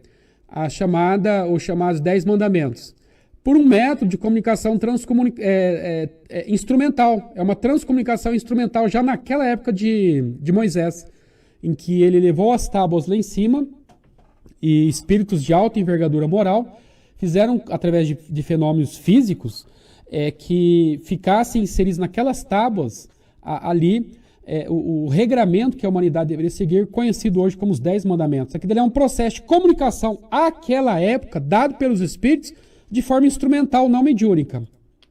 Olha só que curioso. Então. E nessa obra, que foi publicada na década de 90, intitulada Transcomunicação Instrumental, nós vemos aí sim grandes estudiosos, inclusive europeus de várias partes do mundo, estudando a fenomenologia espírita, ocorrendo, se concretizando por esses meios instrumentais, por esses aparelhos eletrônicos. E nessa obra, inclusive, há vídeo, que é chamado Vidicom, de espíritos que apareceram ali, olha que curioso, tem fotos nesse livro aí, fotos reais tiradas pelos cientistas. Espíritos que se deixaram ver, por exemplo, na tela de um computador, se deixaram ver, por exemplo, na tela de um televisor, de um aparelho específico que eles criaram com um mecanismo eletrônico lá para receber essas ondas espirituais que são aí transformadas por esses aparelhos eletrônicos em imagem, por exemplo, por um mecanismo utilizado pela espiritualidade para influenciar os nossos instrumentos e dar comunicação via instrumental. Então, assim, Eliseu, há essa preocupação, sim, e se você pegar essa obra, você vai verificar que o tema já foi objeto de longos estudos e experiências científicas, inclusive. A Mariana Santos, pelo YouTube, ela pergunta: boa tarde, Jorge. Você acredita que, devido ao conhecimento disponibilizado pela espiritualidade, a nossa geração de encarnados tenha mais responsabilidade em se aprimorar e promover a sua evolução moral, como se fosse uma espécie de última chamada, especialmente para os espíritas? Olá, Mariana, boa tarde. Obrigado pela sua participação. Nós só não podemos dizer que se trata assim como última chamada, porque Deus, em sua infinita bondade e misericórdia, Ele sabe das nossas limitações. Então Deus não vai impor para nós, em hipótese alguma, um ultimato. Ou vocês melhoram ou acabam com tudo isso de uma vez. Isso, obviamente, não ocorrerá. E Deus, em sua infinita misericórdia, Ele já vem tendo paciência com a gente desde quando nós estamos nesse mundo galgando há milhões e milhões de anos esse planeta, buscando sempre uma evolução contínua aí. Todavia, é verdade quando você nos diz que nós, espíritas, diante da atual conjuntura, no aspecto informação, principalmente, que a cada dia a informação ela se quadruplica, tornando, inclusive, quase que impossível nós assimilarmos tantas informações que são veiculadas diuturnamente. Isso nos torna, obviamente, criaturas muito bem informadas. Mas a informação por si só não muda o caráter de ninguém. A informação é fundamental, tanto que os espíritos disseram para Kardec ali no bojo, ou seja, no íntimo da obra O Evangelho segundo o Espiritismo, o seguinte: espíritas, um ensino eu vos deixo. Primeiro, que vos ameis uns aos outros. Segundo, instruí-vos, amai-vos e instruí-vos. Então é os espíritos nos mostrando, obviamente, da importância do aspecto prático, não somente teórico, mas não basta tão somente um aspecto prático, sem termos a teoria. Então nós temos que aliar as duas. Exemplo disso nós podemos ver naquela obra intitulada No Mundo de Chico Xavier. Essa sim é de Elias Barbosa, ou Thelma, que eu me recordo. No mundo de Chico Xavier, ali, o Chico, quando passou a receber as mensagens psicográficas, Emmanuel disse para ele, meu amigo, ó, você precisa, obviamente, estudar gramática, porque não espere você que nós vamos trazer tudo pronto para você, não. Tudo verdade, mastigado, né? Tudo mastigado, verdade, senhor Emmanuel? Sim, senhor, pode se matricular no cursinho de uma gramática, inclusive, na medida que for sendo aí publicado esses textos, você pode, sim, obviamente, estar verificando a questão gramatical, não é para vir tudo de forma mastigada, não. Então, é nos mostrando, sim, que nós temos que ter conhecimento, mas além do conhecimento temos que alicerçá-lo no aspecto prático, que é o fundamental de tudo isso daí. E que nós, naturalmente, pesa sobre nós os espíritos, diante da gama de informação que temos, porque o Cristo já havia dito sobre essa questão da responsabilidade, Mariana, quando ele disse o seguinte, a quem muito foi dado, muito será cobrado. Isso é assustador, Theo, porque na medida que nós temos, por exemplo, contato com essas obras, tá? Que são obras que vão, obviamente, nos iluminando, aos poucos, aplanando o caminho das nossas ignorâncias e nos colocando mais no terreno da luz do entendimento. E na medida que nós, infelizmente, acabamos fazendo de forma contrária ao que está estabelecido nessas obras, fica muito complicado. Irmão X, naquela mensagem intitulada Treino para a Morte, ele diz que é um sofrimento imenso alguém estar preso a uma religião, mas não conseguir se identificar com seus princípios através do exemplo que ele deveria dar e não dá. Então isso é muito sério, sim, Mariana, você tem toda a razão quando diz isso daí, que pesa sobre nossos ombros, naturalmente, uma responsabilidade maior, porque já detemos um grau de conhecimento. Em função disso, nós temos que ter um pouco mais, digamos assim, de compreensão, de entendimento, de paciência, sermos mais empáticos, mais amorosos, menos belicosos, menos reativos com os outros. Sim, nós temos que pensar muito nisso. Não é fácil, tá? Não é fácil, mas aí está para que nós possamos enfrentar esse desafio. Mas Deus haverá sempre de nos conceder tantas quantas forem as oportunidades que deverão nascer para nós, para que nos melhoremos efetivamente falando. A Sônia Bernardo, ela é irmã do Silvio, também lá de Portugal. Ela diz assim, boa tarde. Por que razão, por vezes, são as preces de encarnados que levam os espíritos superiores a agir numa determinada pessoa encarnada ou desencarnada? Desde já, obrigado. Sônia, né? Sônia, isso. Boa tarde, Sônia. Muito obrigado pela sua participação. Funciona assim, minha amiga. Nós, obviamente, não somos quem influenciamos os espíritos superiores. Mesmo porque eles não se deixam influenciar pelos nossos pedidos, que muitas das vezes são tidos por pedidos infantis, às vezes imaturos. Emmanuel costuma rotular nós, de forma muito carinhosa, é claro, não de forma pejorativa, que nós somos como crianças espirituais, que muitas vezes não sabemos o que pedimos. Assim como Jesus, do alto da cruz, disse para Deus, Pai, perdoa-lhes, porque eles não sabem o que fazem, porque são ignorantes. Então, nós não temos esse poder de influenciar os espíritos superiores, mas, naturalmente, diante dos pedidos que nós fazemos, que são endereçados a eles, dependendo do grau de nosso merecimento, eles vão analisar e verificar, por exemplo, da viabilidade, da possibilidade e da questão meritória de atender aquelas nossas rogativas para que eles intercedam em favor de A, de B ou de C. Isso você vai encontrar naquela obra de André Luiz, capítulo 16, intitulada Ação e Reação. Essa obra Ação e Reação é sobre débito aliviado, onde você vai encontrar ali nesse capítulo 16 dessa obra Ação e Reação de André Luiz, uma informação muito interessante, por exemplo, de um camarada encarnado que está aqui na Terra. Ele passa as agruras, as dificuldades, as dores, as necessidades que todos nós humanos que estamos aqui encarnados passamos às vezes. Ele mais, é claro. Em função disso, como ele é uma pessoa muito boa na casa espírita, fora da casa espírita, obviamente, enfim, é uma criatura boa, aqui, lá e acolá, mas passa dificuldades, principalmente no campo da sua saúde, que é uma saúde muito debilitada.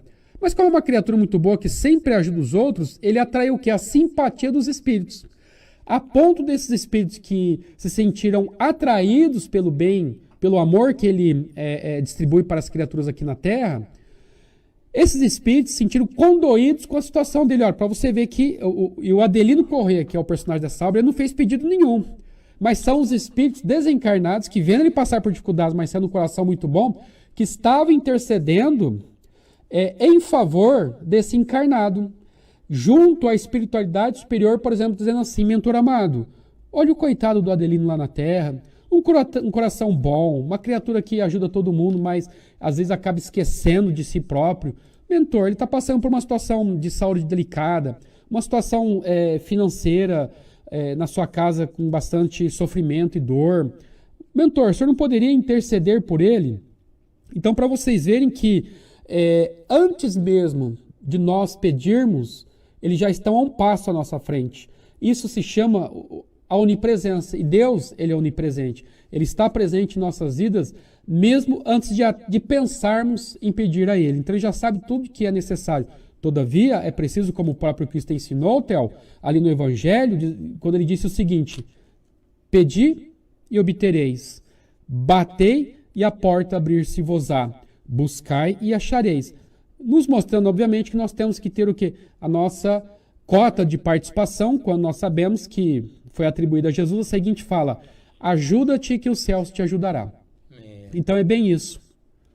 Ô Jorge, a colocação agora é da Sandra Vicente. Ela diz assim, meu nome é Sandra Conceição Moreira Vicente, nascimento dia 10 de junho de 67. Ela diz que não é espírita, Jorge, mas ela acredita na doutrina espírita. E ela diz que ultimamente ela anda sentindo uma canseira e ela percebe que essa canseira não é física. Você teria alguma coisa para falar para ela, Jorge? Porque não é bem uma pergunta, ela faz essa indagação, mas com certeza ela deve querer ouvir alguma coisa, né? Entendi. Olá, Sandra, muito obrigado pela sua participação, amiga. Foi muito interessante você já explicitar para nós que você já fez uma avaliação física, tá? Porque se você não tivesse dito que fez uma avaliação física, nós iríamos, por uma questão lógica e cautelosa, dizer para você o seguinte, antes de nós chegarmos à conclusão de que tal ou qual sintomatologia física ou espiritual que seja, ela é de natureza unicamente espiritual, nós teremos que primeiro fazermos uma análise para verificarmos se estamos bem fisicamente falando, como que está a nossa saúde. Se nós não estamos com nenhum problema que eventualmente possa vir a gerar essa sensação de cansaço. Mas como você mesma disse que você já se avaliou e verificou que fisicamente você está legal, aí nós temos que também, minha amiga, desculpe o nosso excesso de cautela, mas isso nós aprendemos com Kardec, nós temos que verificar se emocional, se psicologicamente falando, você também está bem, porque não basta só o nosso físico. Porque muitas das vezes, pelo psicossomatismo, ou seja, o que está na mente um dia vai estar no corpo, pode ser que nós temos aí uma questão psíquica, uma questão emocional, uma questão psicológica para resolver, mas não está muito bem resolvida, que acaba também influenciando o nosso processo físico aí, gerando, por exemplo, esses estados físicos que parecem patológicos, mas tem um fundo de natureza psíquica, tá? Então, abstraindo a questão física, abstraindo a questão psicológica, emocional, não, eu estou bem, Jorge. Emocionalmente falando, eu estou ótimo. Psicologicamente falando, eu estou muito bem resolvida, muito bem acertada. Fisicamente estou ótimo de saúde.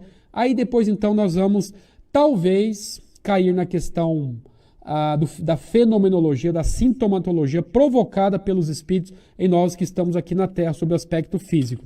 Existe uma obra da Ivone do Amaral Pereira, intitulada Recordações da Mediunidade, em que ela comenta assim, nossa amiga Sandra, que há certas situações, e são muito comuns, olha só que interessante, são muito comuns, depois de abstraídas eventuais ocorrências de natureza física, emocional, psicológica, ela diz que é possível sim que muitos dos efeitos de natureza física que nós estamos sentindo, isso seja assim produzido, é uma possibilidade, não estou afirmando, seja produzido pela ação de espíritos que estão próximos a nós de forma consciente ou inconsciente.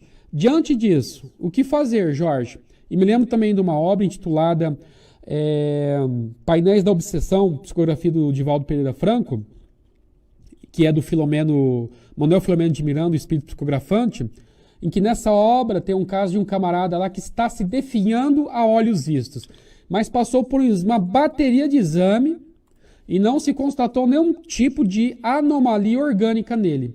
Mas Manuel Filomeno de Miranda, nessa obra Painéis da Obsessão, ele diz, e Manuel é um espírito desencarnado que psicografou por Divaldo, que aquela criatura estava sendo definhando, por quê?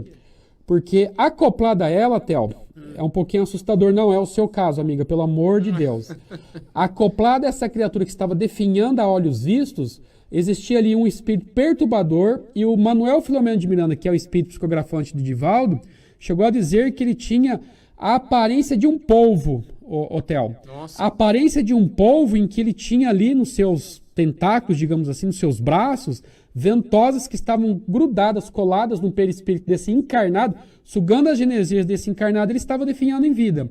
Ali é um processo de... Ele se alimenta dessa energia, Jorge? Se alimenta dessa energia, Theo. Dessa energia. E vai sugando e até levar a pessoa à morte. Infelizmente. Quando o processo... ali no capítulo 23 do Livro dos Médiuns, Kardec diz que a obsessão ela tem gradação. Obsessão simples, fascinação, subjugação. Aí é um processo de subjugação, que é o grau máximo de uma obsessão que muitas das vezes, se não tratada, ela pode sim, diante dessa situação, aí levar a pessoa, inclusive, ao depauperamento físico tão intenso e ocorrer a falha dos órgãos físicos lá e gerar o que? O desencarne e o óbito, entendeu? Então, no seu caso, minha amiga, se for essa situação, não a situação aí do Filomeno, Deus me livre, não é o seu caso não, mas se eventualmente estivermos sentindo a presença de uma entidade, eu posso dizer para você que eu sinto.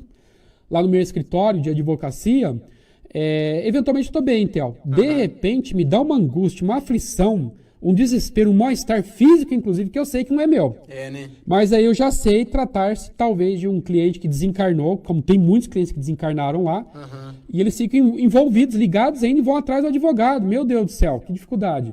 E aí o que eu faço? Eu pego o nome, aí eu já identifico mentalmente, eu já sei quem que é, porque aparece o nome, a imagem daquele cliente. Entendi. Eu falei, nossa, é o fulano de tal que tá vindo aqui, porque eu tô lembrando dele agora. Aí eu vou lá no arquivo, pego a pastinha dele, já sei que ele desencarnou, porque tá lá, enfim, a família avisou, pego o nome dele, o endereço, tudo certinho da família, e nas reuniões eu trago aqui pro centro, na época quando tinha as reuniões presenciais. Como não tá tendo, e se acontece isso, eu faço oração pra ele em casa numa boa, entendeu? Entendi. E aí passa aquela sensação, passa a sensação. Então é oração, minha amiga, é oração se acaso esse for o seu caso. Tá certo. Nós temos ainda 3 perguntas aqui para serem respondidas, faltando 15 minutos. Tá tranquilo, né, Jorge? Não preciso falar. Pinga fogo, Jorge, corre, vai, responde rapidão, que senão vai embaçar. Não, pelo amor de Deus, senão a garganta não aguenta. A Cláudia de Agudos, eu acho que é a segunda pergunta dela hoje, hein? É a segunda, que eu gravei bem o nome dela, de Agudos. Ela diz assim: grupos mediúnicos de desobsessão realizam regressão de vidas passadas em algumas situações em espíritos que estão se manifestando? Olá, Cláudia, obrigado pela sua nova participação. Acontece sim, amiga, e você vai encontrar essa técnica da regressão que não é vulgarizada, né? E nem deve ser, inclusive, de forma assim indiscriminada dentro dos grupos mediúnicos, e todo e qualquer espírito que ali comparecer, você agora vai fazer a técnica da regressão. Essa técnica da regressão você vai encontrar naquela obra de Diversidade dos Carismas, do Hermínio Miranda, que foi um excelente, um grande estudioso da nossa doutrina espírita. E essa técnica foi ali praticamente operacionalizada por ele nessa obra Diversidade dos Carismas, tá? Do Hermínio Miranda. E ali ele comenta que em dadas situações é possível que você, inclusive, induza o espírito comunicante, no caso, não necessariamente desobsessão, mas até mesmo uma reunião não desobsessiva, dependendo do contexto da comunicação ali do espírito que você percebe, do doutrinador, não sei se você é doutrinadora, está encontrando uma certa resistência por parte daquela criatura para entender o que está efetivamente acontecendo. Aí, para isso, o doutrinador tem que ter um preparo, e essa obra é um grande preparo, Theo, essa obra é Diversidade dos Carismas, de Hermínio, porque ele ensina mais ou menos ali o passo a passo, tá? De como se proceder nesse caso aí, de fazer um processo hipnológico indutivo para fazer com que aquele camarada saia dessa vida atual na qual ele externa a sua persona, a sua personalidade, para que ele então volte através do método hipnológico à última existência dele e encarne ali naquele momento, digamos assim, o personagem que ele foi lá atrás, para ele identificar que ele, a princípio, foi o causador da desdita que hoje ele se diz na condição, por exemplo, de vítima. Que na verdade o doutrinador vai falar para ele, olha, tá vendo? Lá no passado você foi algoz, meu amigo, você não é vítima. Aí em muitos casos, eu sei porque eu já participei e vi essa técnica da regressão com o seu Walter Comini, já desencarnado em dezembro de 2009. Um excelente espírita com quem eu aprendi muito a doutrina. Ele fazia isso nas nossas reuniões, era muito curioso, porque ele induzia, ele já tinha estudado essa obra do Hermínio, Diversidade dos Carismas, e induzia o espírito a ir até a sua última existência e lá localizava a origem do conflito, do problema, quando a criatura voltava com aquelas informações de que ele não foi, ele era uma suposta vítima hoje, mas ele foi algoz no passado, entendeu? Então é possível sim, minha amiga, mas não é um uso indiscriminado, somente em casos aí muito pontuais, tá? Ô Jorge, e nessa situação, qual é a porcentagem de aceitação ou de negativa do espírito, mesmo de frente com essa situação de que ele meio que foi o maior causador daquela situação que ele está vivenciando no momento? Olha, Thelma, eu vou dizer com base nas reuniões que eu participei com o seu Walter Comini, tá? Foram mais de 20 anos que eu participei com ele até o desencarne dele, e sempre, praticamente em quase toda a reunião, sempre tinha um casinho ali de regressão de memória, porque tinha uns endurecidos que precisavam dessa situação, dessa técnica aí.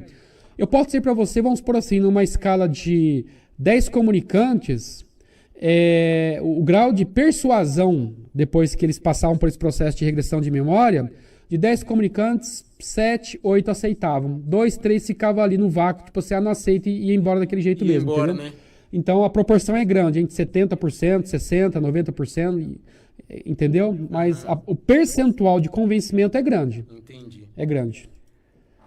Faltando 2 perguntas, vamos para a penúltima. A pergunta, primeiramente, deixa eu aqui mandar um alô especial para a nossa querida Vilma Anjos. Ela diz aqui, boa tarde, meus amigos queridos, Deus abençoe todos vocês. Estou assistindo a palestra, sou de Jandira.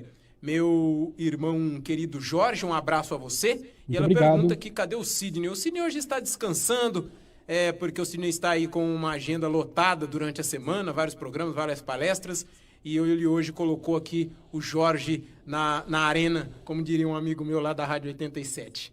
E o Reginaldo pergunta o seguinte, Jorge, porque às vezes lembramos de algum conhecido que já faleceu, mesmo que não fizera parte da nossa convivência, e tal lembrança nos faz refletir em pensamentos elevados, que ao invés de ficar triste, pelo contrário, fico com sentimentos de gratidão.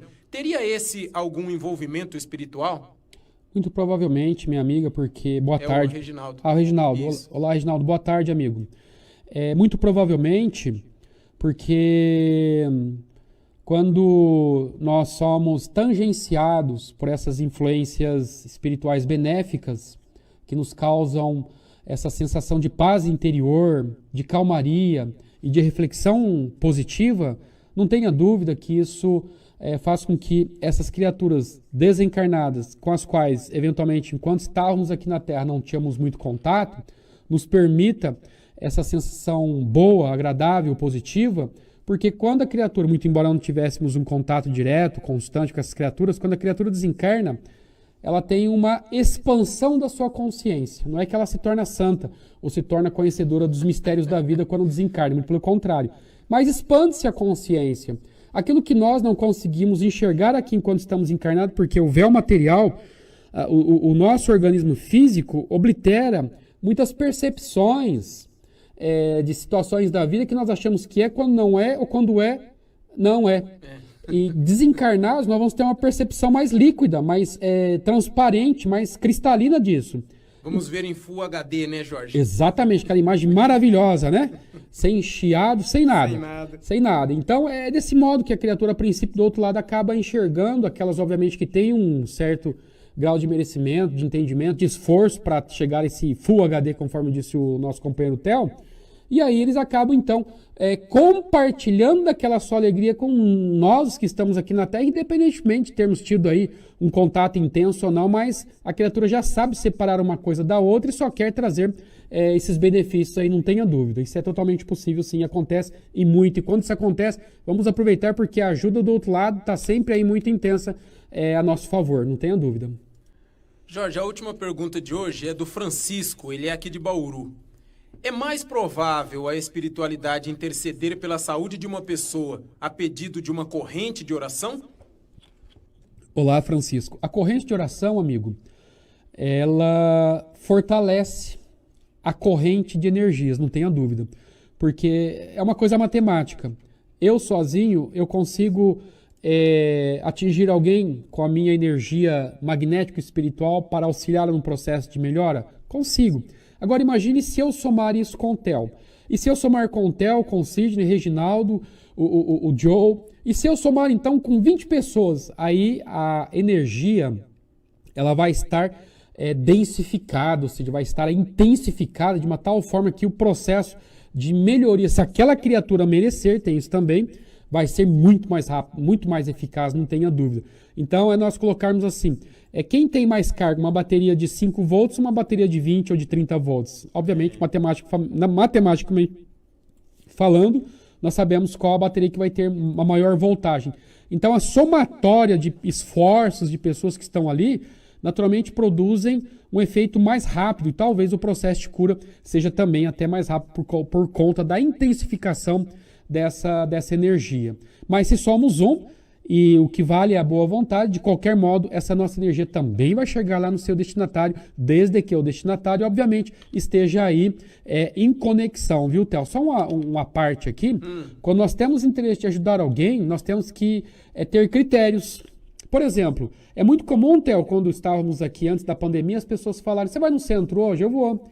Você pode orar por mim, amigo ou amiga, com o maior prazer do mundo, mas eu vou te perguntar o seguinte, a oração de vibração lá no SEAC vai acontecer por volta das 20 horas e 30 minutos, 8h30 da noite. Você vai estar aonde nesse horário? Vou estar no aniversário. Ou vou estar aí num forró. Tá no forró, né? Não. Falei, então desculpa, eu não vou orar. Como não? Essa falta de caridade. Não, falta de caridade é você pedir pra gente e você vai para um forró, meu amigo. Está lá apto a receber. Né? Então, nós temos que ver do outro lado também que não basta nós querermos. É preciso o outro lado também fazer o movimento de querer. Isso é muito importante. Então, se alguém quer efetivamente, naquela obra da Sueli Caldas Schubert, Obsessão e Desobsessão, ela diz algo muito curioso, que o processo de desobsessão se torna muito mais eficaz quando o obsedado ele adere ao tratamento, tipo assim, eu quero. É diferente, tá? Então, obviamente, continuamos a orar pelas pessoas, sim. Mas vamos também estabelecer um processo de disciplina, não sou eu que estou falando isso, mas é o André Luiz. Então, eu dou crédito ao André Luiz naquela obra de André Luiz intitulada Nos Domínios da Mediunidade, em que ele diz, Theo, sobre a importância daquele que quer ser auxiliado também de se ajudar, se preparando naquele momento da oração para que ele recepcione aquelas energias, aquelas forças. Porque de nada adiantará, eu vou fazer o preço para esse camarada aí que pediu para eu orar por ele, mas ele ia num forró no aniversário, entendeu? E é a mesma coisa do que a gente vê em nosso lar, a partir do momento que André Luiz se dispõe a sair, o pessoal aparece e leva ele. Não adianta ir lá buscar, acorrentar ele e levar ele na marra, né, Jorge? Então, exatamente. Ele tem que estar querendo sair dali para poder ser levado de boa, né? Exatamente. Então, começa por aí. Até para receber ajuda, temos que ter esse critério, essa disciplina aí. Chegamos ao final de mais um programa Pinga Fogo. Quero aqui levar até você o abraço do Sérgio Totti, Jorge. Tá falando aqui, ao final do programa, não se esqueça de levar ao Jorge um grande abraço meu e agradecê-lo pelo programa de hoje, que foi um programa muito gostoso de se acompanhar. Obrigado, Sérgio. Um forte abraço e Deus abençoe você pelas palavras carinhosas que eu faço delas as minhas palavras, endereçando-as para você também. São 16 horas e 57 minutos. Jorge, eu vou me despedir aqui. Gostaria que, se possível, você fizesse a nossa oração final e já na sequência a gente encerra o programa Pinga Fogo de hoje. Muito obrigado você que nos acompanhou. Se nos acompanhou pelo YouTube, se inscreva no nosso canal, acompanhe as nossas palestras. Não, antes tem uma pergunta aqui, Jorge. Eu não sei se eu vou achar a pessoa. Ela só disse, foi a Mônica Tito. Ela disse que se você não tem Facebook, ela queria saber como é que ela faz para acompanhar suas palestras através da internet. Pelo SEAC? Pelo SEAC? Pelo SEAC, né? Então, beleza. Pelo site do SEAC. Pelo site do SEAC. Mônica Tito, tá respondido, então. E tem também lá no YouTube, só ela digitar Jorge Luiz Salomão Palestras. Jorge Luiz Salomão Palestras. Tá, então beleza. Palestras Bauru. Eu fico por aqui, Jorge, então é com você para encerrar, despedir dos nossos amigos e até uma próxima oportunidade. Meus amigos, minhas amigas, eu agradeço pela excelente tarde que vocês nos deram de estar em nossa companhia, fazendo as perguntas. Nós não somos professores, somos alunos. Tenho muita dificuldade, tá? Eu tenho minhas limitações. Então, não me tenham como professor, me tenham na condição de aluno, aluno repetente, inclusive no curso da vida, e que aos poucos estou aí tentando combater as minhas sombras. Então, desculpem qualquer eventualidade, Deus abençoe a todos vocês e vamos para a nossa oração. Pai amado, Jesus abençoado, nosso mestre e amigo de todos os momentos, nós queremos agradecer-lhe por mais esta tarde de paz, de harmonia, de dedicação ao estudo dessa nossa abençoada doutrina. Ó Senhor, Tu bem sabes das nossas falhas, das nossas imperfeições, dos nossos erros. Supra essas nossas deficiências através da Tua bondade, compreensão e misericórdia. Abençoa-nos hoje e sempre, aqueles dos que nos ouviram, abençoa-nos seus lares, suas famílias, e que todos tenham sucesso, abundância de saúde e paz em suas vidas. Obrigado, Jesus, obrigado, Espíritos amigos. Assim seja. Pinga Fogo com Sidney Fernandes.